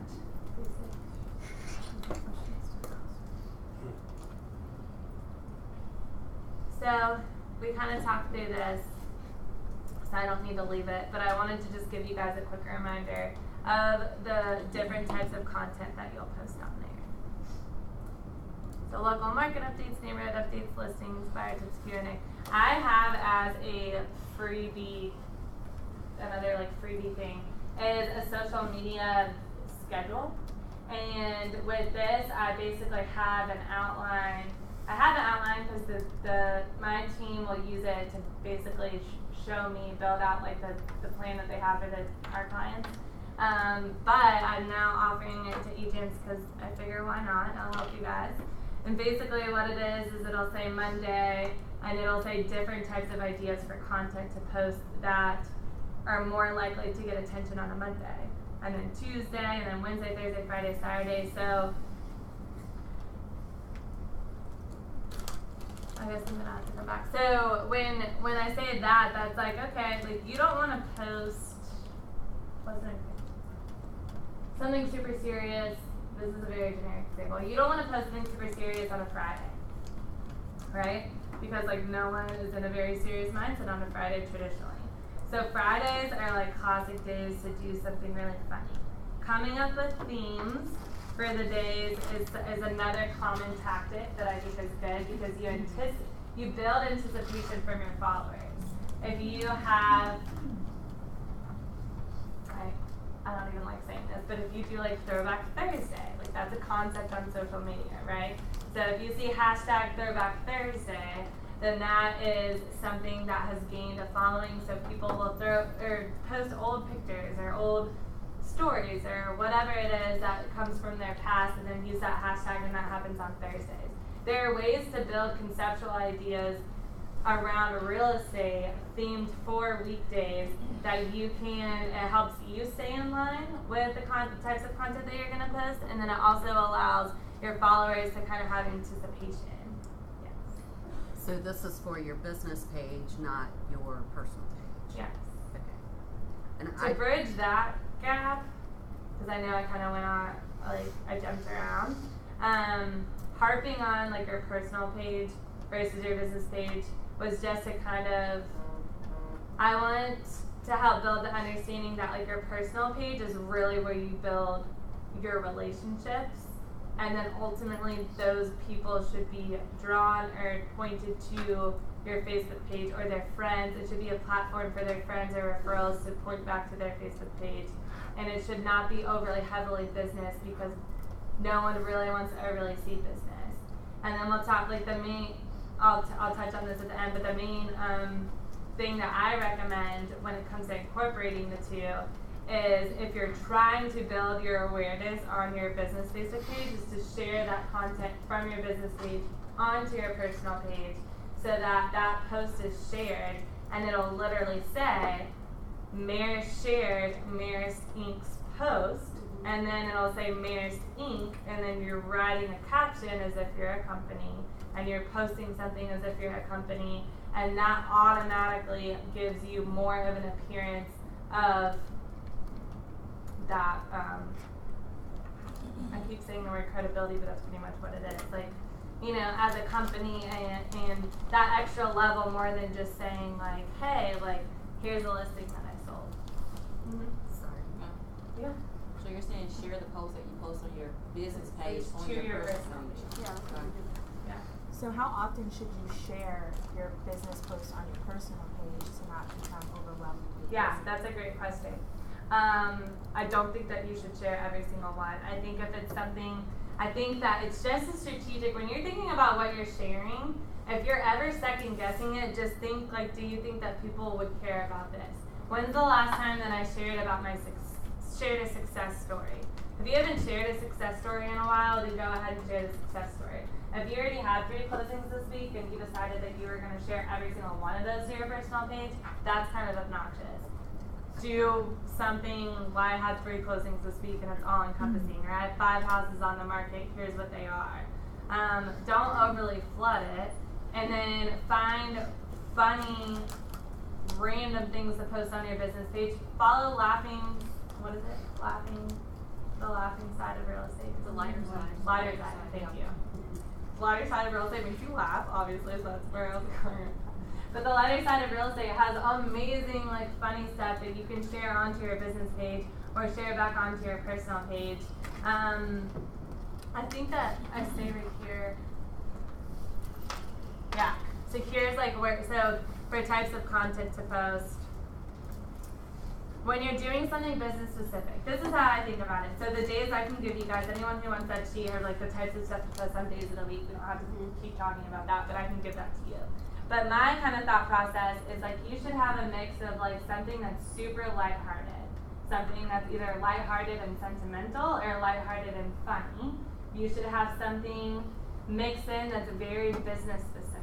So whether that's you're at a closing, you're doing a walkthrough video of a house, and you just do a really quick Facebook Live video or record yourself, or whatever it is, something real time should be mixed in. Something success related, a success story like a listing, and then something that is related to your industry but not specific about buying or selling a home. So DIY projects are of interest to people. Sharing articles that are posted, and the beautiful thing is that there are so many articles out there posted, you don't have to write all your own content. Share it from the other businesses posting it. Follow Atlanta Curve, follow all these other things, but strategically pick things that fall in line with your content plan, if that makes sense.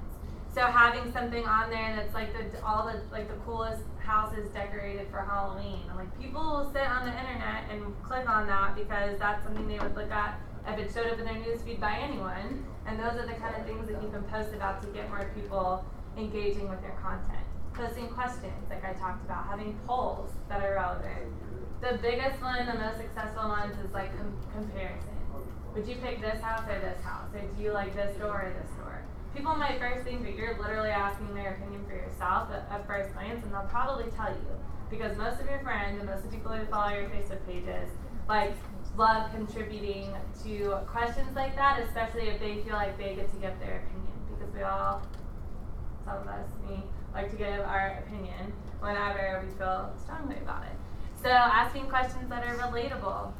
We kind of already talked through that earlier. Just something that doesn't force them to say any overly personal information, but they feel like they have a voice, is something that people can relate to. And then, I know that I'm missing one. Doing polls and then doing testimonials.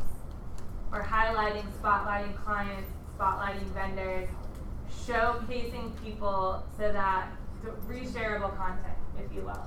So I love spotlighting, having realtors either spotlight their vendors or spotlight their clients, because that in turn makes those people feel special. And when they feel special, they want to reshare it, especially if it's on a business page.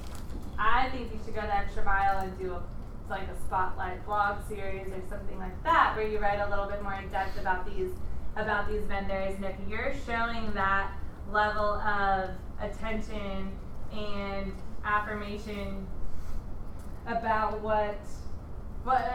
works like in so many different ways. Not only are the people who are potentially working with you going to feel like you have strong resources that are going to benefit them, which make them more inclined to want to work with you, but it also will help those vendors like build a stronger relationship with you and service you better, and then we'll want to reshare those things because it's a spotlight about them at the end of the day, and that gets your name back out to the people who follow them if they're resharing content. Does that make sense? I feel like I butchered that. Yeah? Is everyone following? Okay. Yeah, and then the other thing that I would say, and Angie and I had talked about this a lot before, I think, but doing a video series, any type of series. So when I'm talking to my girls and they're thinking about something that they want to post about, I always tell them, I'm like, hey, like if you find or if you're talking to an agent and they found a really good article and it's just about, like the 5 tips to selling your house before the end of the year or before the spring market, whatever it is. I was like, don't just post an article about 5 tips of selling your house before the end of the year. Take those tips, break them up, open up Canva, create a thing, word it in your own way or find your own text to it, and then start like a 5-part series of like every Monday for the next 5 weeks you're going to give them a new tip for selling your house before the end of the year. Give them the anticipation to want to come back, or find a way to make a video about it.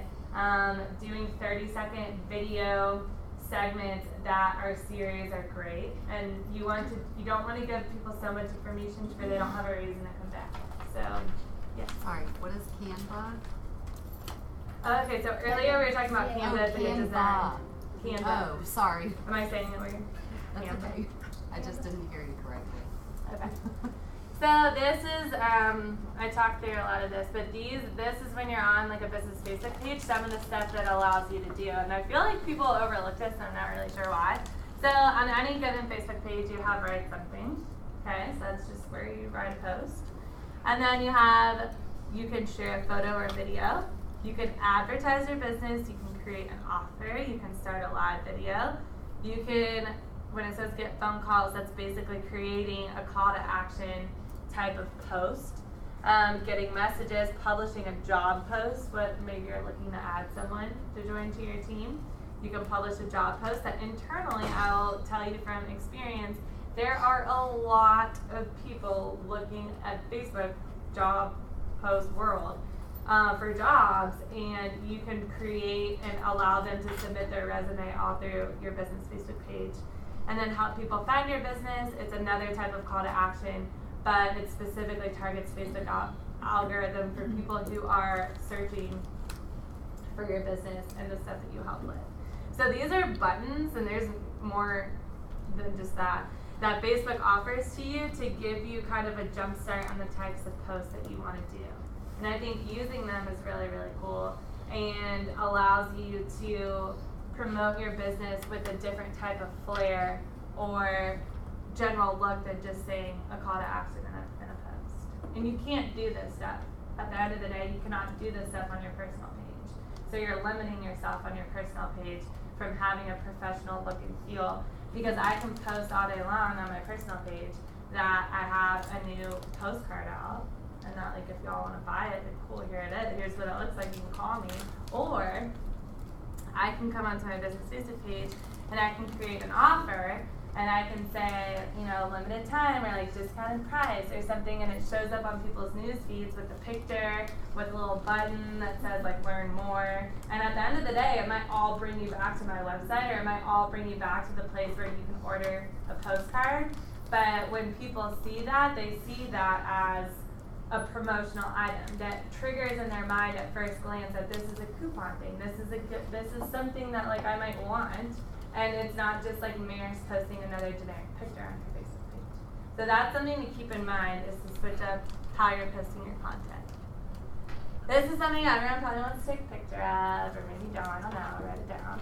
But these are basically like the best days to post on, as far as like when viewers will see your post. So this covers days, times. And this is, I think I touched on this, right here it says, people seem to be happier on Friday. Funny or upbeat content will fit right into the happiness index. Posting at 3 p.m. Okay, so this is another thing to consider for clicks. Posting at 3 p.m. will get you the most clicks, while 1 p.m. will get you the most shares. So, of course, Facebook tracks this, but that's important, and this is the same thing with as when you're thinking about what types of marketing email blasts you're sending out. If you're trying to solicit a testimonial or a review or something that requires a more than 1 to 2 step process, that should always happen either the end of the day, the end of the business workday, traditional business workday, or in my opinion, like 6 or 7 o'clock. I really always say like 7 o'clock. Because if you're the last thing that hits their inbox, like because people are like back in the day, it probably wouldn't be like this. But most people are like rechecking their email or glancing over, or maybe they just had dinner or whatever it is. Even if they're at dinner at 7, if they go back and they're going to bed and it's 9 o'clock and they're glancing through their phone, you're probably going to be the last or only email popping up on their screen if they have notifications on, because most people don't send out emails. So if they're getting that email when you need a testimonial and they're laying around and they really like, you know, they want to get the testimony, they're going to be more inclined to click through, okay, and like go through those steps at 7 o'clock than they are if you send them that email at 11 o'clock and they're in meetings and about to take lunch. Like, that's not an opportune time, and by the end of the day, their inbox has been flooded with emails. Social media works the same way. To solicit a certain response, you have to be considerate of the time that you're posting things and when and on what platform. So Saturday or Sunday, there's 32% higher engagement. Thursday, and those are the times. I don't want to read through all of them because you guys can see it. Yeah. And the also beautiful part about your business Facebook page is that you have, and this is not from my page, but I don't even know which one of them pulled that. But this is something that's very interesting, okay? So if you're looking at, if you have a business Facebook page, then this will analyze, your business Facebook page is analyzing the success for you. So you don't have to really you can question it on your own, but you don't have to try and track it on your own, if you will. You can go through and see, and if you have a business Facebook page, your page should be sending you, I want to say it's on a weekly basis, like your update about the success of your post. So it'll help you gauge and track on your own, based on your algorithm and your followers, what truly is working the best. So I would utilize that. And that was touching on the quick tip. So ads. You guys want me to talk about ads? Yes. Who's ever done a Facebook ad? What's the most money you ever spent on a Facebook ad? 50. 100. $1,000 $1,000 a month. $1,000 a month on one given post. Let's say one ad.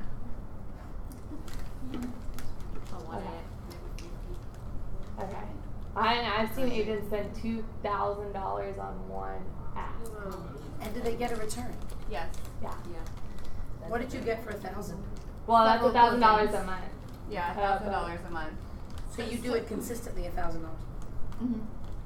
I just need to learn. That's why I don't. So I have, and I'm not going to disclose who it is, but I have an agent who will literally spend, and it kind of makes my heart drop every time like I type it in, because I just think about it. But like if he has an open house, there's a he, she, I don't know, has an open house or something like that. Just consistently will spend like bare minimum 500 like per, and this ad might run for 24 hours or 2 days, and it might just be the fact that they have an open house. But that agent, I will say, has people show up. Like, well, first of all, make sure that you know who you're targeting when you send it. So don't just like send it out. There's a whole nother level of creating the ad, understanding. You can choose who's seeing it. So I'll get to that in a second, but basically, like the short of that is he will have a lot of people show up to his open house who hits his target market, because we target based on the price range, we target based on the fact that this person is looking to buy or sell. I don't know if you guys have learned this yet about Facebook, but they're super creepy, and they stalk everything that you're doing everywhere. So they know if you're searching on Zillow, and they know if and they follow you around. And when you're on Facebook, that's why you see ads that you just were talking to your friend about, and all of a sudden now it's in your news feed, and you think that it's coincidence, and then you really think about it, and it happens like 5 more times. So at the end of the day, once you can get past the part that it's super creepy, then you can understand how it can work in your benefit when it comes to targeting people. So when you're targeting people, you can choose I'm pretty sure it's unlimited. Like the number of demographics, thank you, that you can type in that is relevant. If you want to spend the time, you can really nail down what type of people you want this to pop up, and are the people who, sorry, that was not correct English. Those are the people who are going to have your ad popped up, and you see something that says sponsored on your Facebook page. That's because that person, that company, spent money to pay for that ad, and you fall within their target audience of the demographics that they chose. Yes. I'm just going to make the statement, Facebook's revenue, 96% comes from ads. And the rest is various other little things. Yeah. Advertising. Yeah. Don't they have new rules now, though? Something about targeting, especially real estate related. So if you ever fall under compliant, they won't allow you to post it. So I know that there's rules about how things are worded. Like there are rules about how it's worded, but to get into that would be a little bit meticulous. But it'll tell you and won't allow you to boost it. So, and that might answer Al's question from earlier, just that they won't allow it to happen. So if something is worded that's overly wordy, if there's too much text on a graphic, if you're coming across that you're obviously trying to sell something with, I guess, too much, you're being overbearing in your caption, then they'll recognize that and they won't allow it to be boosted. Or you will still pay for it to be boosted, and your reach is going to be really small because it might get pushed through once it goes through their little compliance review thing, but your reach isn't as high. Facebook will literally show you, if I spend $5 and my target audience is everyone, no discrepancies in the Atlanta area, then your $5 is going to go a lot further, right? Because you are spreading that $5 across a larger group of people who fall under all of these categories. Or if you spend $5 and you're limiting it down to someone who lives on a certain street, then you may only find one person there, and your reach isn't going to be as high. So depending on your motive for the post and whether or not you're trying to sell a listing or whether or not you're advertising your business. If you choose to do Facebook marketing for your farm versus doing mailers for your farm, then all of these are things to consider as far as how much you want to limit or not limit the specific demographics versus the area and the age range, and understand that Facebook is going to have to limit who they're sending that to, because some people might not be of that age range, or so on and so forth. So you can play around with it, and that's really honestly at the end of the day like the fun part about ads, is that it'll give you a projected reach, and you'll know how much, like, how far your money is going to go based on what it's spent. And I say if you want to see a return and like measure the return on Facebook ads, then you're going to have to take an extra step as far as like it's soliciting some type of direct response from them, as like, because people may or may not tell you. You could get a call out of the blue. So when people ask me all the time, like, what's their return on their postcards, like, I have people who don't find out until after they work with them the second time that the first time that they heard about them was because of the postcard. And whose fault is that? Like, the buyer or the seller doesn't have to just answer the phone and say, hey, I saw your postcard. If they don't want to, they can say, hey, I'm so-and-so and I want to buy a house. If you are not asking people how they heard about you, if I don't say, hey, that's so great, if I just assume that I'm like awesome and people just care about me, then like that's my own fault, you know? Like, I would never do that. I'm like, oh my gosh, like, how did you hear about me? Are you at this office? Did somebody tell you about me? And that is how I figure out who is referring me business. And as an agent, it works the same way. So you're not going to know where your leads are coming from unless you're tracking that. So use that as much as you possibly can, because it'll help you when you choose who you want to target, and it'll help you learn who you're who are you attracting and how are you attracting them, and put more efforts there, because at the end of the day, your audience varies which efforts are going to be yield the most results.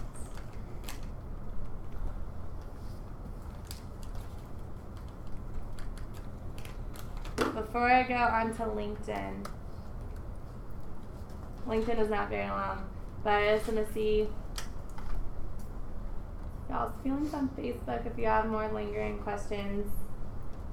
I know I have my guide for like what I want to cover for like an introductory to Facebook, but is there anything that's kind of like really weighing on someone you want to know? So would you suggest on your personal page that you keep your background and profile and cover photos personal, and then your business is the, like you said, logo and stock? Yeah, that's a great question. But not have them look the same. That's a really good question. So I would say definitely don't have them look exactly the same, because that's really confusing, and we want people to like recognize. At the same time, like if you go on my personal Facebook page right now, when I join this office, and just people are just confused about like who even, like, what am I, who am I, what am I doing, like no one knows anything. It's very confusing, and I wanted people, if they're coming across me on Facebook, to associate me with Marist Inc. first. So right now I have my personal cover photo as a Marist Inc. thing. I just feel like I have to say that in case I sound contradictory and you guys go find me on Facebook. But in general, I would say not to have your business overly like prominent in a cover photo or photo on your page. I think it's great to have your headshot. I think on your personal business page to have your business headshot is great. It's a professional photo. That I think is fine. But I think that you can turn people off by having too much. It's kind of like, luckily realtors are selling something that I feel like everybody needs, obviously, a place to live. But I don't have to tell y'all this, y'all already know this.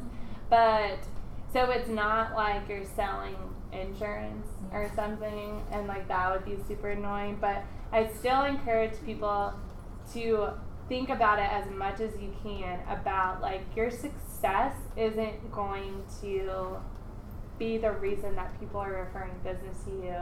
You don't have to be the most top performing agent to get the most business from. I know people who do their marketing really well, and they do really well with their business, and they start off with a referral-based business that people who, over time, doing all these different efforts, like didn't, if they had started referral-based, then it'd be totally different. So setting yourself up with that mindset, and not just like, I have to stay hidden, or I have to do this, or I have to overly screen my stats to people in order for people to think that I'm credible.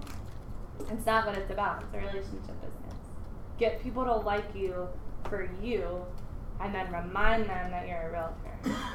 And there's a fine line between the two. But everybody loves, I will say this, if you are going to post business stuff a lot, post pictures of you at your closings. With you in the picture and your clients in the picture. If you post stuff with you and your clients, that is faces that they can everyone gets excited about that. Please do not post pictures of houses like every other day and share every single time. Like, that's all my newsfeed is. It's very obnoxious. Like, I know that you guys are selling houses, and that's great. And people care that you're selling houses, and they might know someone, but there is a way to do it and to give people a heads up without just making people, because the last thing that you want to happen, the second someone hides you from their newsfeed, they will never take the effort to go back and want to see your post. That's not going to happen. Err on the side of caution. Find an all-encompassing way to advertise your business on a weekly basis. I mean, a weekly basis is not bad to talk about your business. You know, if you really got to get a listing sold, then fine. But do not brag about yourself. If it's under contract, then keep it on your business page. Nobody cares. Okay. I had one question. Okay, people care, but you know what I'm saying? They don't care that. It's very insane. I've heard not to like other realtors' pages. You can be friends with them, but not to like the business page or to accept their likes or whatever, because it hurts the algorithm when you're targeting and getting paid ads. That's a really good question or statement. So so this is something to consider. Just in general, if you like something or comment on something, keep in mind that just because I'd comment her name on the video because it's something relevant to her, all y'all can see that I made that comment, right? That pushes you up to the top of the newsfeed, Marist Schulte commented on this, and then you're like, oh, why'd you comment on it? So I've had to teach some people that, because sometimes, we separate ourselves from our business world and the things that are professional, and some people find stuff that's funny that their clients might not think is so funny, and they comment on it, and then their clients can see that, and they don't know that they can see that because they think they're tagging one specific person, and that's not the case. So be very mindful about, especially if you use your thing, that, because people will be made aware. So to tie that back into liking other realtors' pages, if you like a page that they like, then not only will it hurt the algorithm of people that you're trying to target, because now you're lumped in with multiple realtor pages, so it limits your how do I write this? Your business page, if you're liking other business pages, then then because you like your page as a personal person, you're saying, right? Not your business page liking the page. You're talking about no, I'm talking about me personally liking other people's pages. I've had other friends who are agents who went on and liked my page, and I turned around and kicked them off. So this is liking a personal page to a business page, a personal page person. Me, Marist, liking a bunch of other marketing pages. Okay. That's not going to work in my benefit, because the more marketing pages that I like, if you're, especially when you're associated, you have your own page that's in that realm, that industry, then it hurts. The best way, it just hurts your chances of connecting with the people that you're trying to connect to, because you're flooding yourself within that. So what I recommend is, when you're doing Facebook, and a lot of people love to bring this up, and I think that it's an amazing point that the Peters teach in their class, is how to use your personal Facebook. And to use your personal Facebook in a way, they're 5 by 5 by 5, where you're liking 5 things, commenting on 5 things, and sending 5 messages, and delegating time for that. That's amazing, because you're building personal relationships. At the end of the day, that's a way for you to be engaged. If you are liking and commenting and sending 5 messages and doing that consistently, then not only are you widening Facebook's algorithm of the people that you are supposedly connected to and friends with, but you are showing them that's a touch to them. But more importantly for social media, I'm sure a lot of you would agree to this, and you can correct me if I'm wrong, but you probably see the same people's stuff in your newsfeed, and you find that you're, liking the same people's stuff, and the same people like your stuff. And that's not because your other friends that are connected with you don't like your stuff, like appreciate your stuff, but they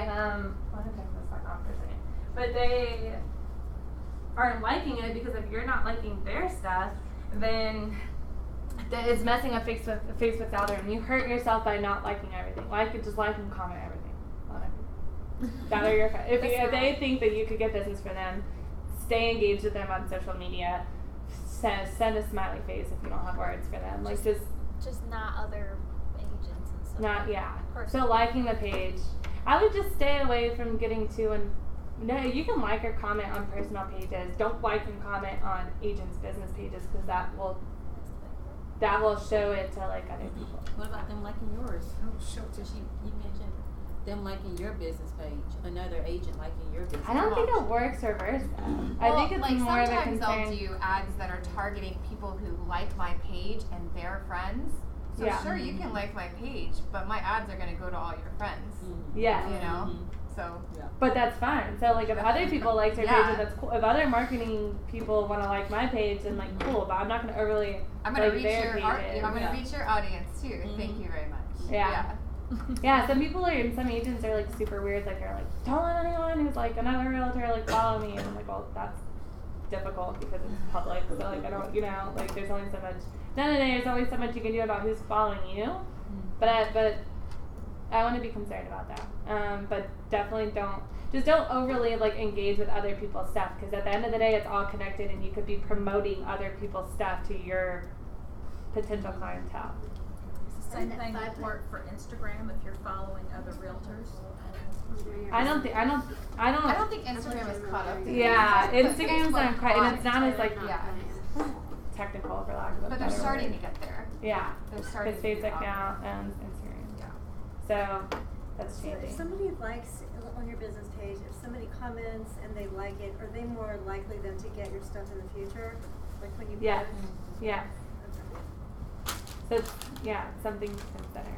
But you recommend. And the more you like and engage with their stuff, the more likely they are to see your stuff. So that's how that's how you're strategic. Okay. Do you recommend keeping your profiles public? Yeah. And I mean, maybe not your number on it. Yeah. Like I think it says money when you. I know. I keep my personal public, but that's I'm not a very private person. So that's like a personal preference.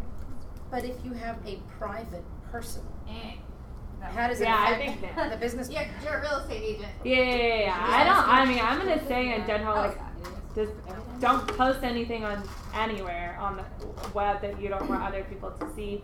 You can prevent who's friends with you if there's someone very specific, you're like, I'm not about it, like they don't need to know what I'm doing, then block them or hide them. But if not, then like don't limit the people who can come across your page. And you're in the relationship business, you're in the referral business, like you want to meet people that you don't know. And if people hear about you and go to look for you on social media and can't read anything from being on your page, then they're going to move on to the next person and be like, oh my gosh, look at this agent. And like, but I get it, because I get that some people are private. But I know that I wouldn't be doing what I'm doing if I didn't have it public. So the fact that my personal page is private makes my business page private? Oh, no. Sorry. That's all I care about. Yeah, okay. So, I want to, That 5x5x5 thing, can you just quickly say what that is again? Oh, sorry, yeah. So the 5x5x5 is once a day, liking, so like physically hitting the like button on 5 different pictures, commenting, or now you can do, you can heart it or laugh at it or cry or whatever. So interacting with it on that level, and then commenting on 5 things, and then sending 5 personal messages. I So remember Leslie talking about that every day. yeah, so it came from the Peters Company class. When they talk about the 33 touch. So that is sorry. Yeah. Sorry, is the personal messages through the messenger, or is this like commenting? Like when you say send 5 personal messages, it's through sending it through Messenger. Oh, personal message. Yeah. Yeah. Leaving a message on a post is essentially commenting. Yeah, so you should do that 5 by 5 by 5 on Instagram, LinkedIn, and Facebook every day. That's not gonna hurt for you to do it everywhere. I would do it everywhere, but if you're gonna, don't cross over the same people. You know what I mean? Yeah. Like, don't be like, hey, what's up? And then like, hey, what's up over there? And then they're gonna be like, all right, like I've been talking to you since high school. Like, why are you like, you gotta like be very mindful of. And that was the next thing I was gonna say is like, if you're going to do this, do not have something very generic. Like, literally, like, you want these people, you want to be able to like run into this person after you do this at the grocery store and like not feel awkward. So don't send anything that's gonna make you feel really uncomfortable, you know. And if you're someone that's not in your nature to just send like cold call, first of all, would never. Props to y'all and everyone who cold calls. But if you can find a reason to contact that person. Brett back there, I love Brett. Brett is really good at this. I feel like if I hear from Brett sometimes, it'll be like, hey, Marist, I saw this, how are you doing? So relate it back to something that's going on in their life that makes them feel like you're genuinely interested. And sometimes that does not, conversation, this is very important, does not have to lead to you asking for business. It is a good habit to ask for business, but please don't think that this initial point of contact has to immediately go, because that's not the end game.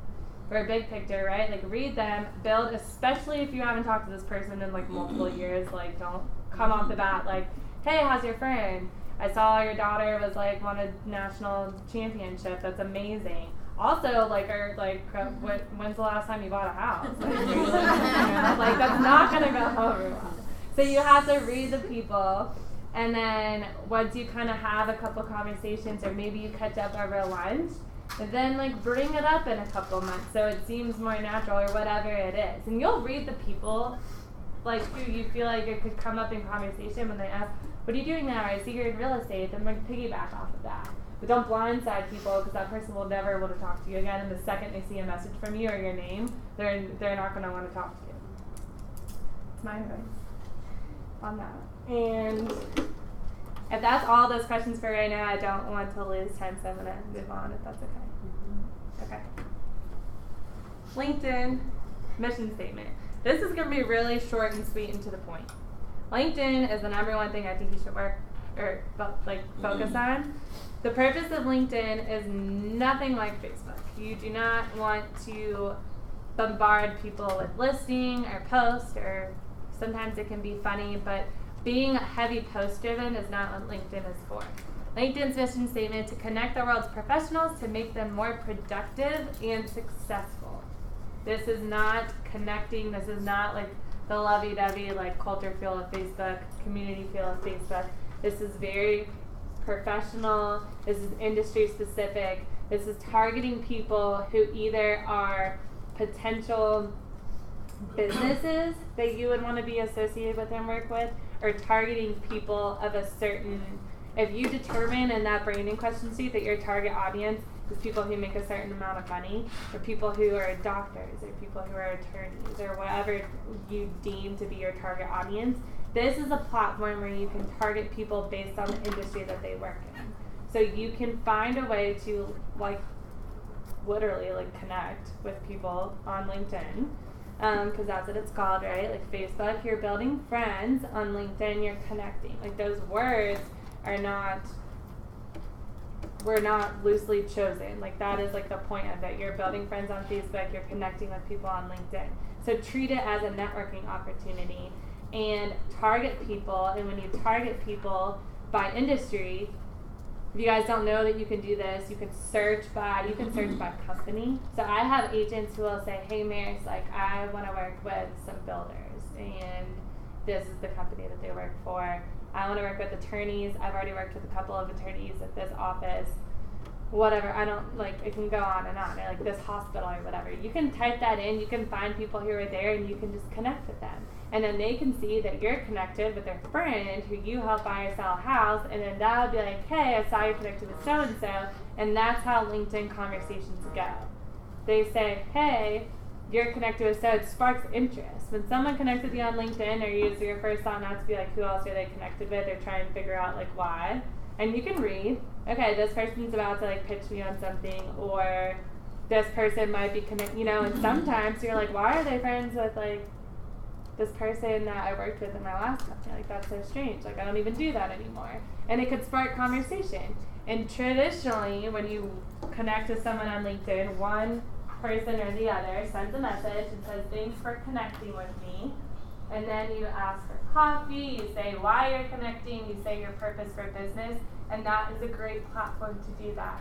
If you want to connect with people and you're itching to say, are you looking to buy or sell real estate? I can help you. Then go on LinkedIn and send people lots of messages because that's where it's appropriate. Not appropriate on Facebook. Cold messaging. So we've talked about Facebook, LinkedIn, Instagram. So like, is Twitter just is that just to go get updates from the president? What is it dying out? Like what is going on? So no, that's a good question. So the best way that I can answer that is like it goes beyond Twitter, just Twitter, right? Then there's Pinterest, there's Snapchat, there's Instagram stories. There's a lot of other platforms that you can be on. The reason why I don't harp on them is because industry specific why I'm not going to sit here and tell you that Twitter is not the thing that you should be on, a social media platform that you should use.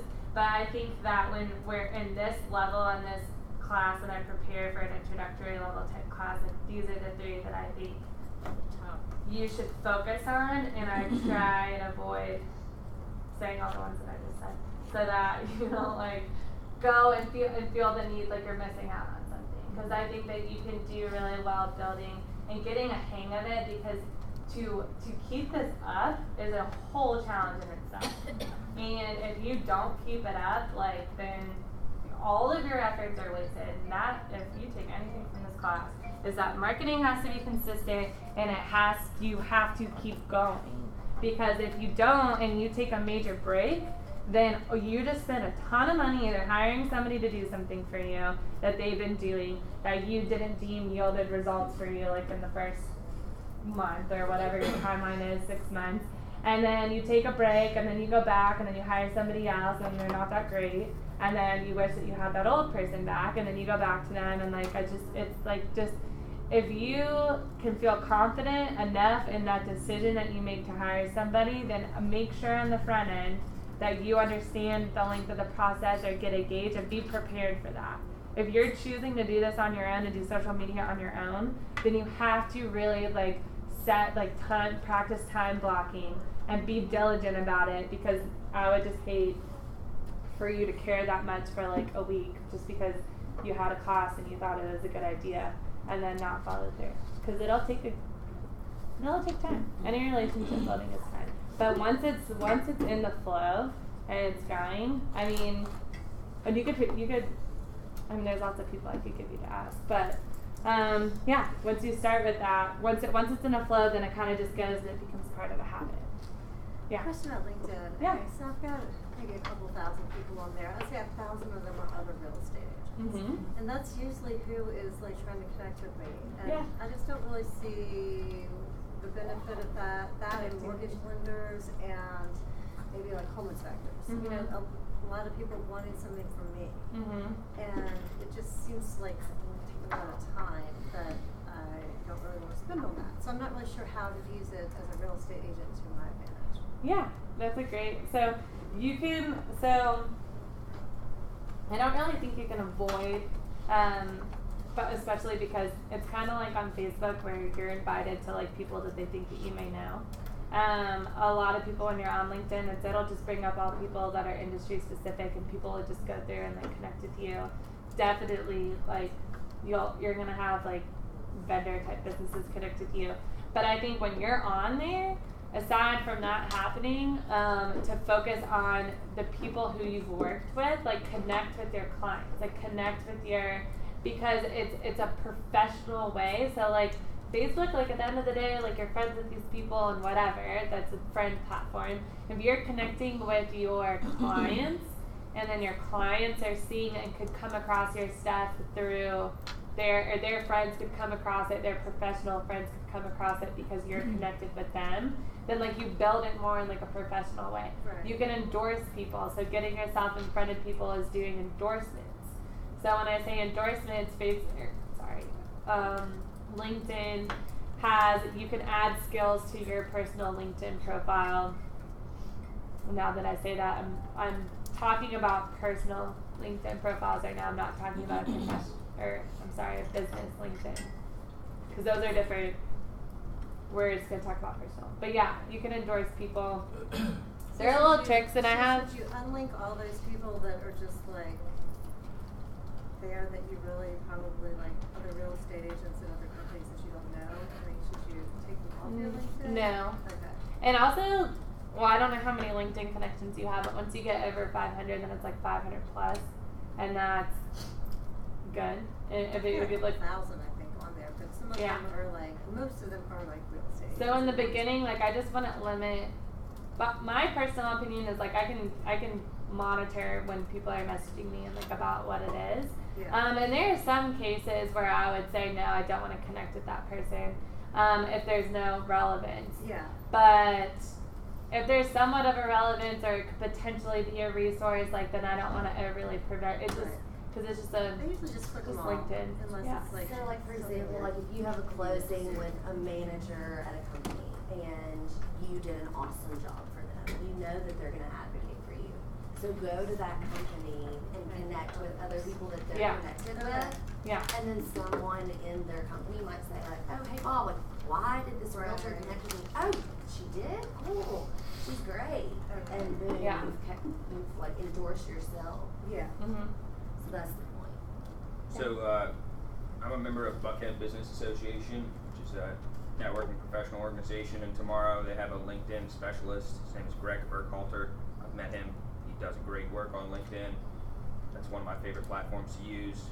It's $20 for guests if you want to attend. It's 7:30 to 9 at the City Club of Buckhead tomorrow. So great, thank you. It's I've been to one of his presentations before. It was pretty good. So if you're interested, let me know. Yeah, and I would say, I mean, and it's like my purpose is for touching on LinkedIn in this kind of introductory way, and this is again something if you want these tips. So this is like two like short pages, but more so something that I would want, like you would probably want on hand when you're trying to wrap your head around LinkedIn and how to use it.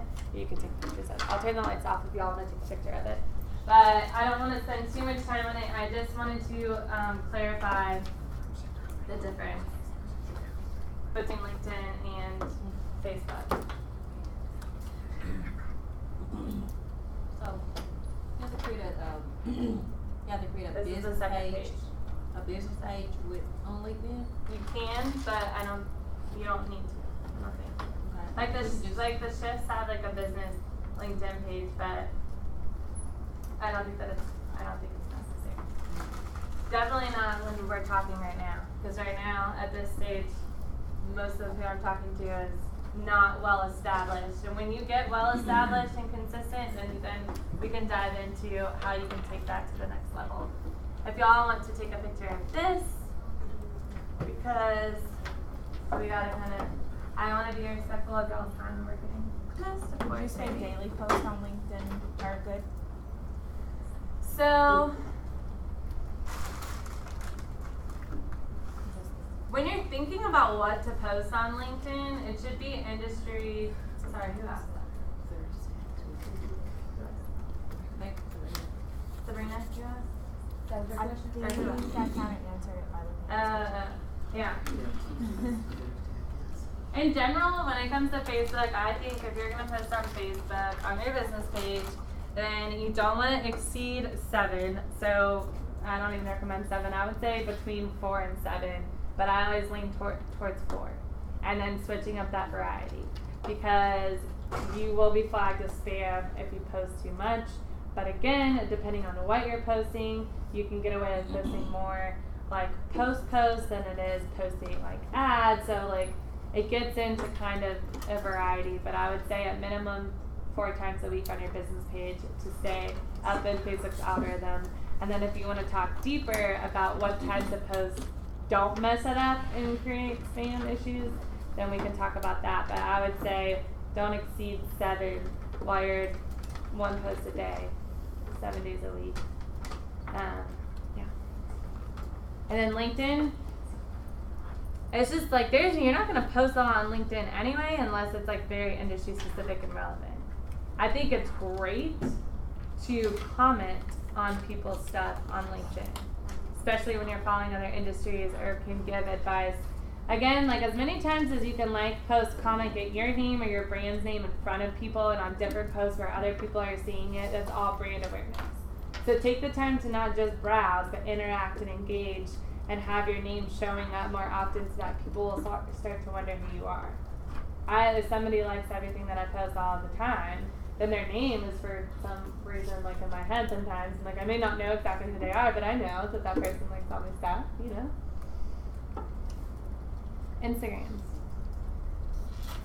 Instagram to capture and share the world's moments. This is not my most highly lead generating type of platform, so I'm only going to spend a couple of minutes on it. But Instagram's mission statement to capture and share the world's moments. This is a great way to explain. So now we have Facebook is to build a community and bring the world closer together. We have LinkedIn is, I already forgot LinkedIn, but basically to build a professional network, right? It's professional, industry specific. Instagram is to capture and share the world's moments. This is not overly promote yourself on a professional level. This is you just simply take the pictures of what's going on in your life, share it, share what's going on with your business, have templates that might be fun and come back to a theme. And it's much, much more lighthearted.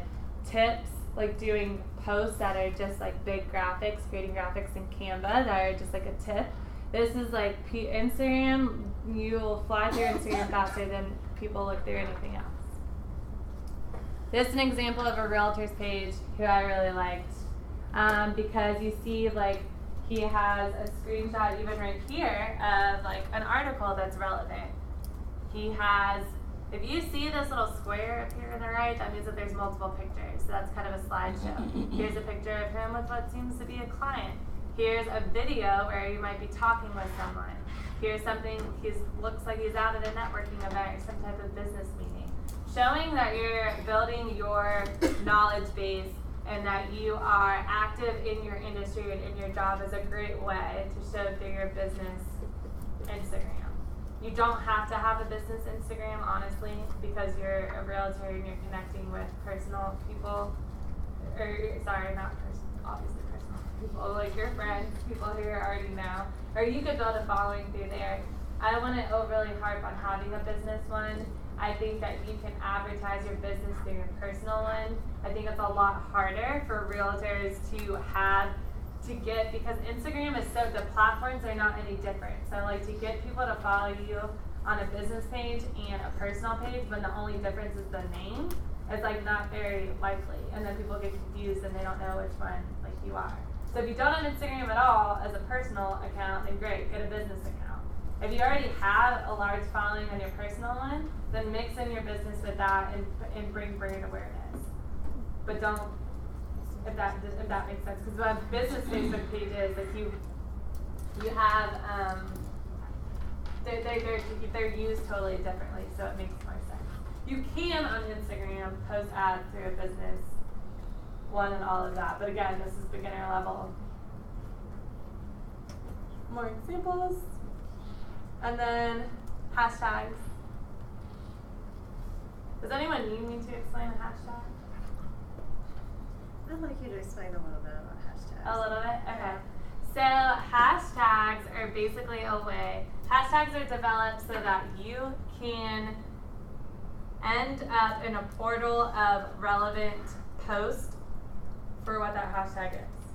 I kind of butchered that, but let's say you say, if I said, if you click on hashtag new homes, then that is going to take you on Instagram. If you're on Instagram or Facebook, if you click hashtag new homes, it's going to take you to every post that's public that anyone has posted by, it starts with like the most likes and then goes into like the most recent, but that are relevant to that. So if you, it's a way to bring you back almost to like a landing page that has to do with that topic. Now, if you don't properly use a hashtag, your photo will still end up in that like portal or whatever. If you like, I don't know how to explain that well, but like you'll end back up on that landing page. But like if I type in right now, if I say hashtag Keller Williams, then you all will see every post from anyone in the world who's posted hashtag Keller Williams, and I'll see industry specific posts to Keller Williams. If I post hashtag polka dots, then I'll see a lot of pictures of polka dots in them because like someone wore polka How will you dots. see them? When you say you'll see them, how do you see So them? if you click it, it like brings you back to like a different. I keep saying it's like it's almost like a portal into a different like landing page of something. Yeah. If I could, I guess I could pull up Instagram. It's an online folder. Yeah. Should I pull it up? Yeah. I just I'm getting nervous about that.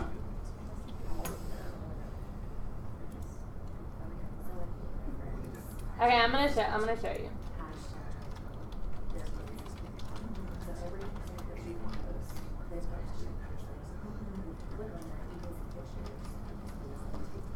Can you?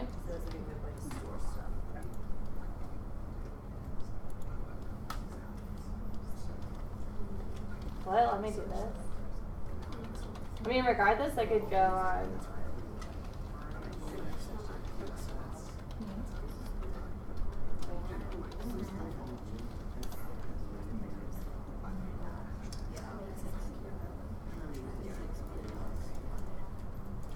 Okay. Okay, so if you're on Instagram, let's just show it. Okay, so if you're on Instagram and I type hashtag polka dots, okay, so you could type it in, or I'll show you clicking on it. If you type hashtag polka dots, then this will say like this many posts have been posted about polka dots, and then you'll see lots of pictures of, you know, like polka dots. Because all these people, this person made a post on Instagram and they said hashtag Thankful Thursday. They said all these hashtags down here. So hashtag polka dots is down here. So if I click hashtag blonde bob, or like KWPR, then you see a lot of pictures of blonde bobs, right? So like if you're looking for something, or if people are on Instagram and you say hashtag realtor,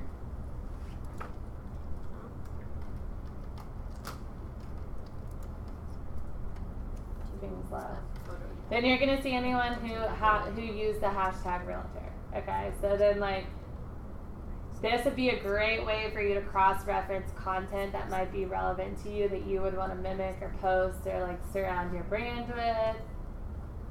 Well, so that's basically a hashtag. So the art of using a hashtag is to anticipate what other people might be searching and then use that hashtag so that people will then come across your post. And that's how you tie it all back together. This is going to be the last really quick thing. And then I'm going to give you guys a brief overcap because we only have about 10 more minutes of how to build a plan. Oops. Oh, what am I doing? Oh no. Okay. Well. So I'm gonna turn the lights back on right after you guys take a picture of this Instagram picture.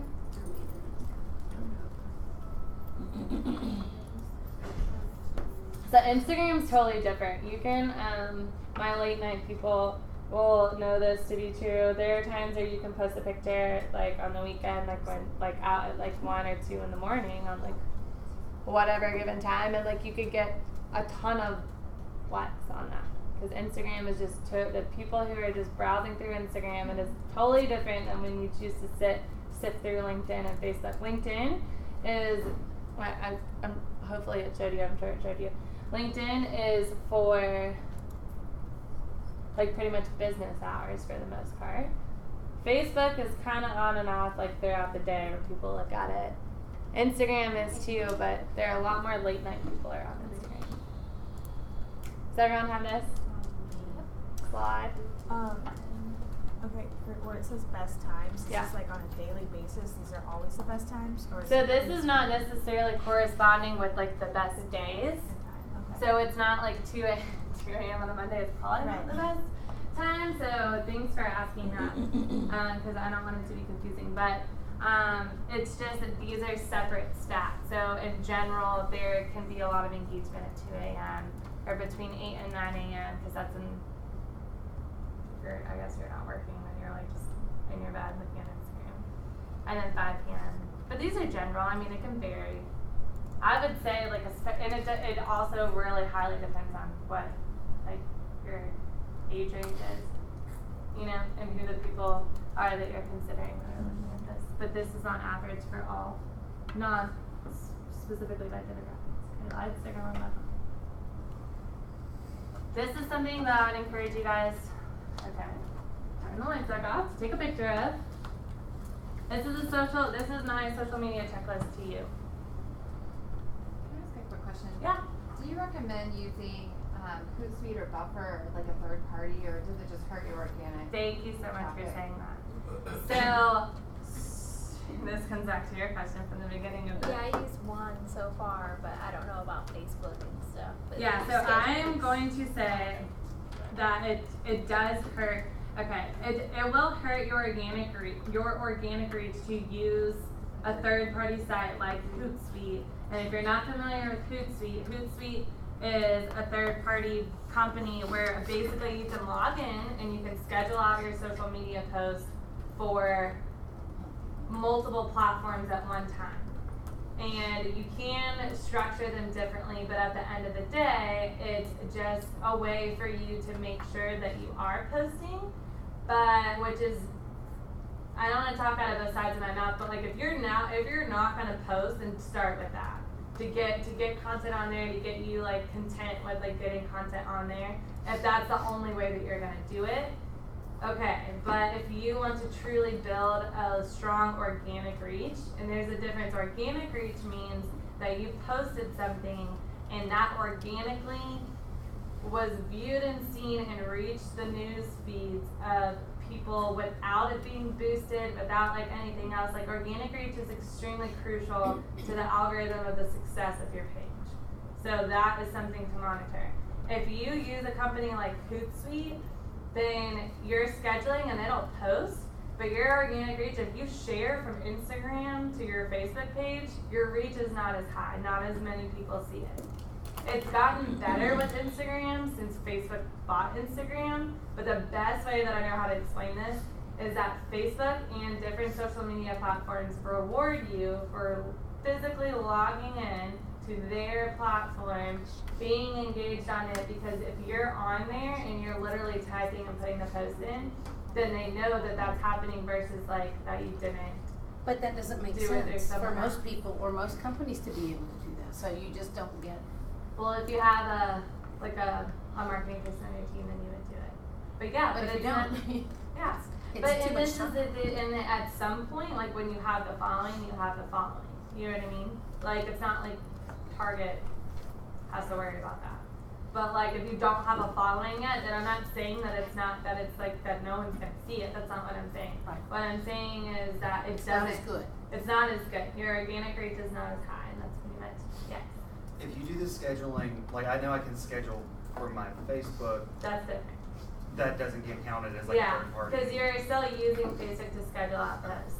And I would recommend on your business Facebook page, and if anyone has questions about this, we can talk through it, but you can schedule out posts on your Facebook page, and I would sit down, use that marketing plan, create your own marketing content plan for the week, decide what you're going to post, and schedule it out for the week at the times that are the best times, on the days that you think are the best days, and call it a day, and don't ever think about it again the rest of the week, and that's how you can hold yourself accountable. And then this is just stuff, I'm not going to walk through it, that you guys can think about, because I definitely want to quickly tell you just general concepts, how to build a marketing plan. It's not something I dive in deep to anyway in this class, but I want to touch on it. So is everyone good? Yeah? Okay. Yes. This is a little bit of a recap. So, or not the number one. So you're going to know who you're marketing to. When you're thinking about who you're marketing to, you're going to have digital, print, pop buys, personal touches, and then you put it on a calendar and implement it, right? So that's pretty much general. These are the types of ways that you can market to people.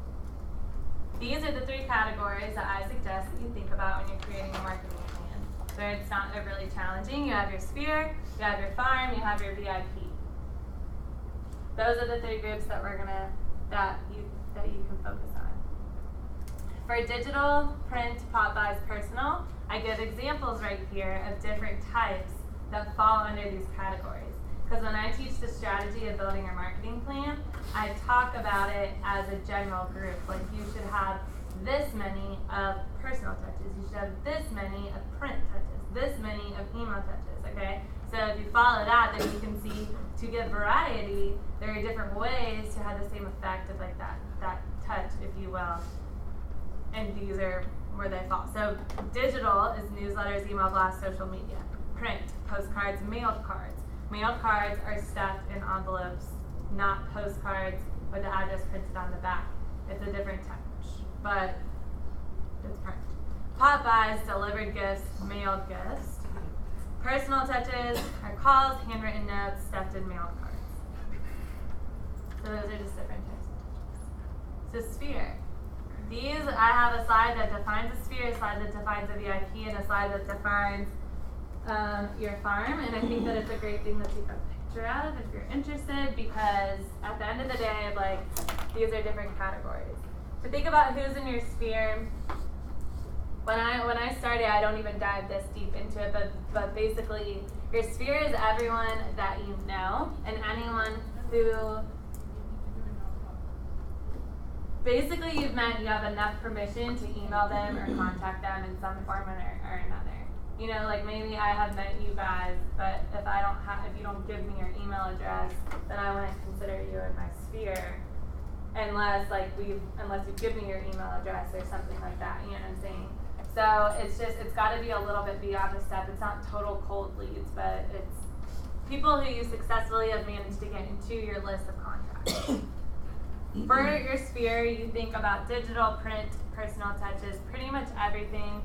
Your personal touches, your pop buys and events are going to vary, because your VIP people, your referral people, your business supporters will fall in your sphere, but they are going to get special touches. Oh, how often? When I talk about a sphere, when I build people's marketing plan, then we say 33 touches, minimum. So, no, 33, yeah, minimum 33 touches, because when you are considering your VIPs, you want to touch them different ways. And when I say touches, then that's when I'm meaning, like, contacting them in some form or fashion. Your farm, you're going to take a picture of this. Essentially, your farm is, I would think, area, location. Your neighborhood, maybe a zip code you can farm to. You can farm to a community in general. You can farm to the neighborhood that you live in, or you could pick a target farm based on price range. Is it possible to get a copy of your PowerPoint? I will not give a copy of my PowerPoint, but I can give you specific items. Like these last I'm happy to do that, yeah. Yeah, I'm happy to give you anything that's like this, like where I go over the marketing campaigns, because expect you guys to retain all of that anyway. But then there's just a VIP, and this is basically a referral people. So that goes over. Okay, so this is pretty like besides of knowing who they are, defining them, then this is pretty much like the last thing that I touch on, because this is when you create the plan. So I don't know if there's anyone in here I've done this for, but there's like basically creating a marketing plan is where I'll draw out the year, and then I title it at the top, like sphere. I mean, I just do it like this on like a white piece of paper, because visually it really impacts like how your planning strategy. So I put sphere at the top, or VIP, or your farm, and I'll write the name on the top of it. And then when we're sitting there, I can say, okay, we've already gone over, you have that, maybe I gave you that sheet from the PowerPoint, and you know exactly who's in your sphere. You write down the number of people. You can see the types of touches that you have to cover and how often you have to cover those touches, because all of that's on the slides we just looked at. So you take that information, and then you look at your calendar, and you say, all right, like, let's plug it in. Like, for our sphere, like, we know we need 33 touches, let's do 12 newsletters. Let's figure out how often we want to do a postcard. And then you start going through the list of the types of touches that you should be doing based on this contact group, or these people who fall in this contact group, and then you plug them in, and it is amazingly easy how you can work backwards to say, okay, like now I have 12 newsletters written out, so that's going to be a touch. I know I want to do a pop by once a quarter.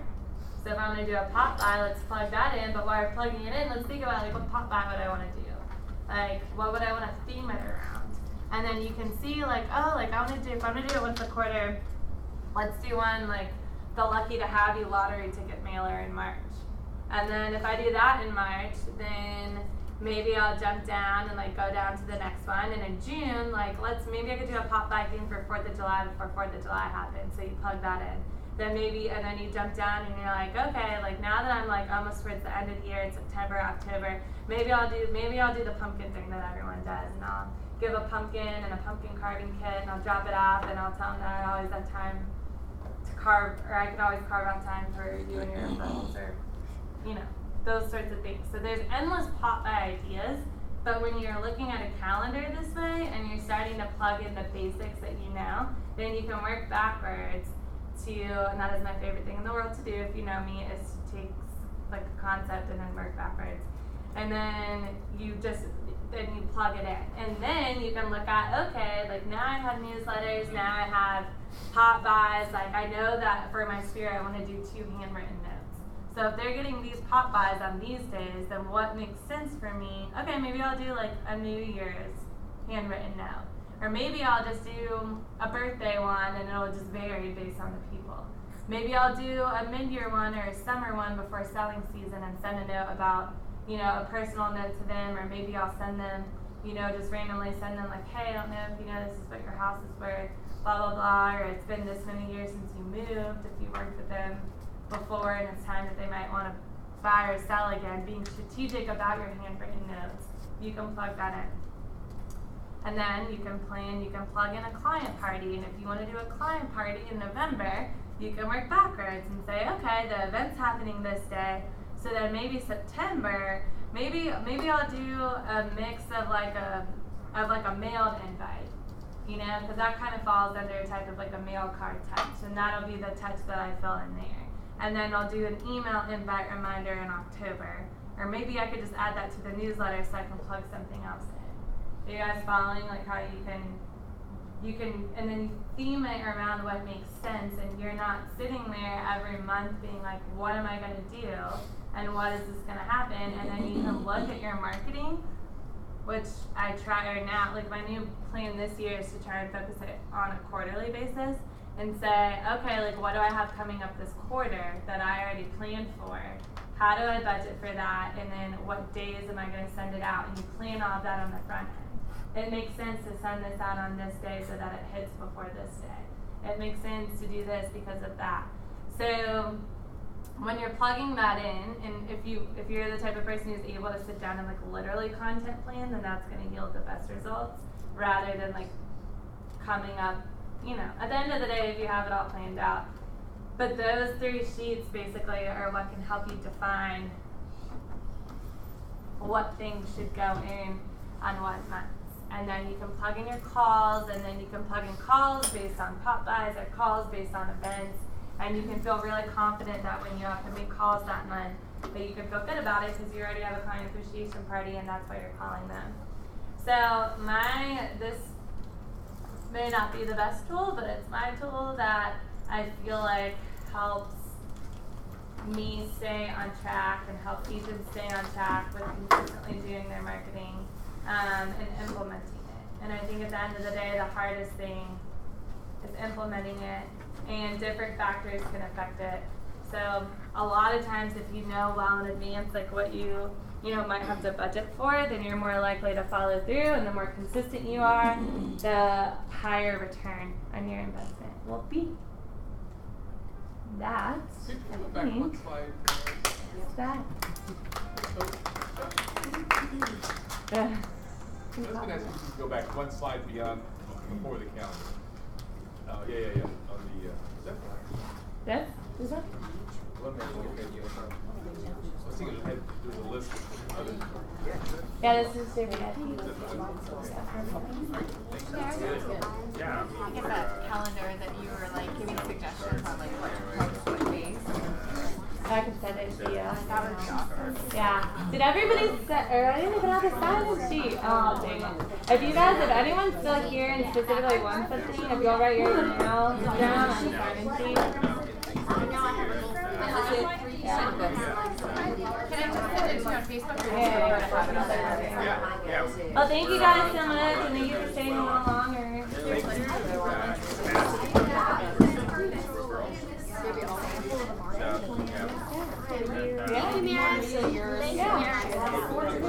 Thank you guys. Yeah. That is probably the number one.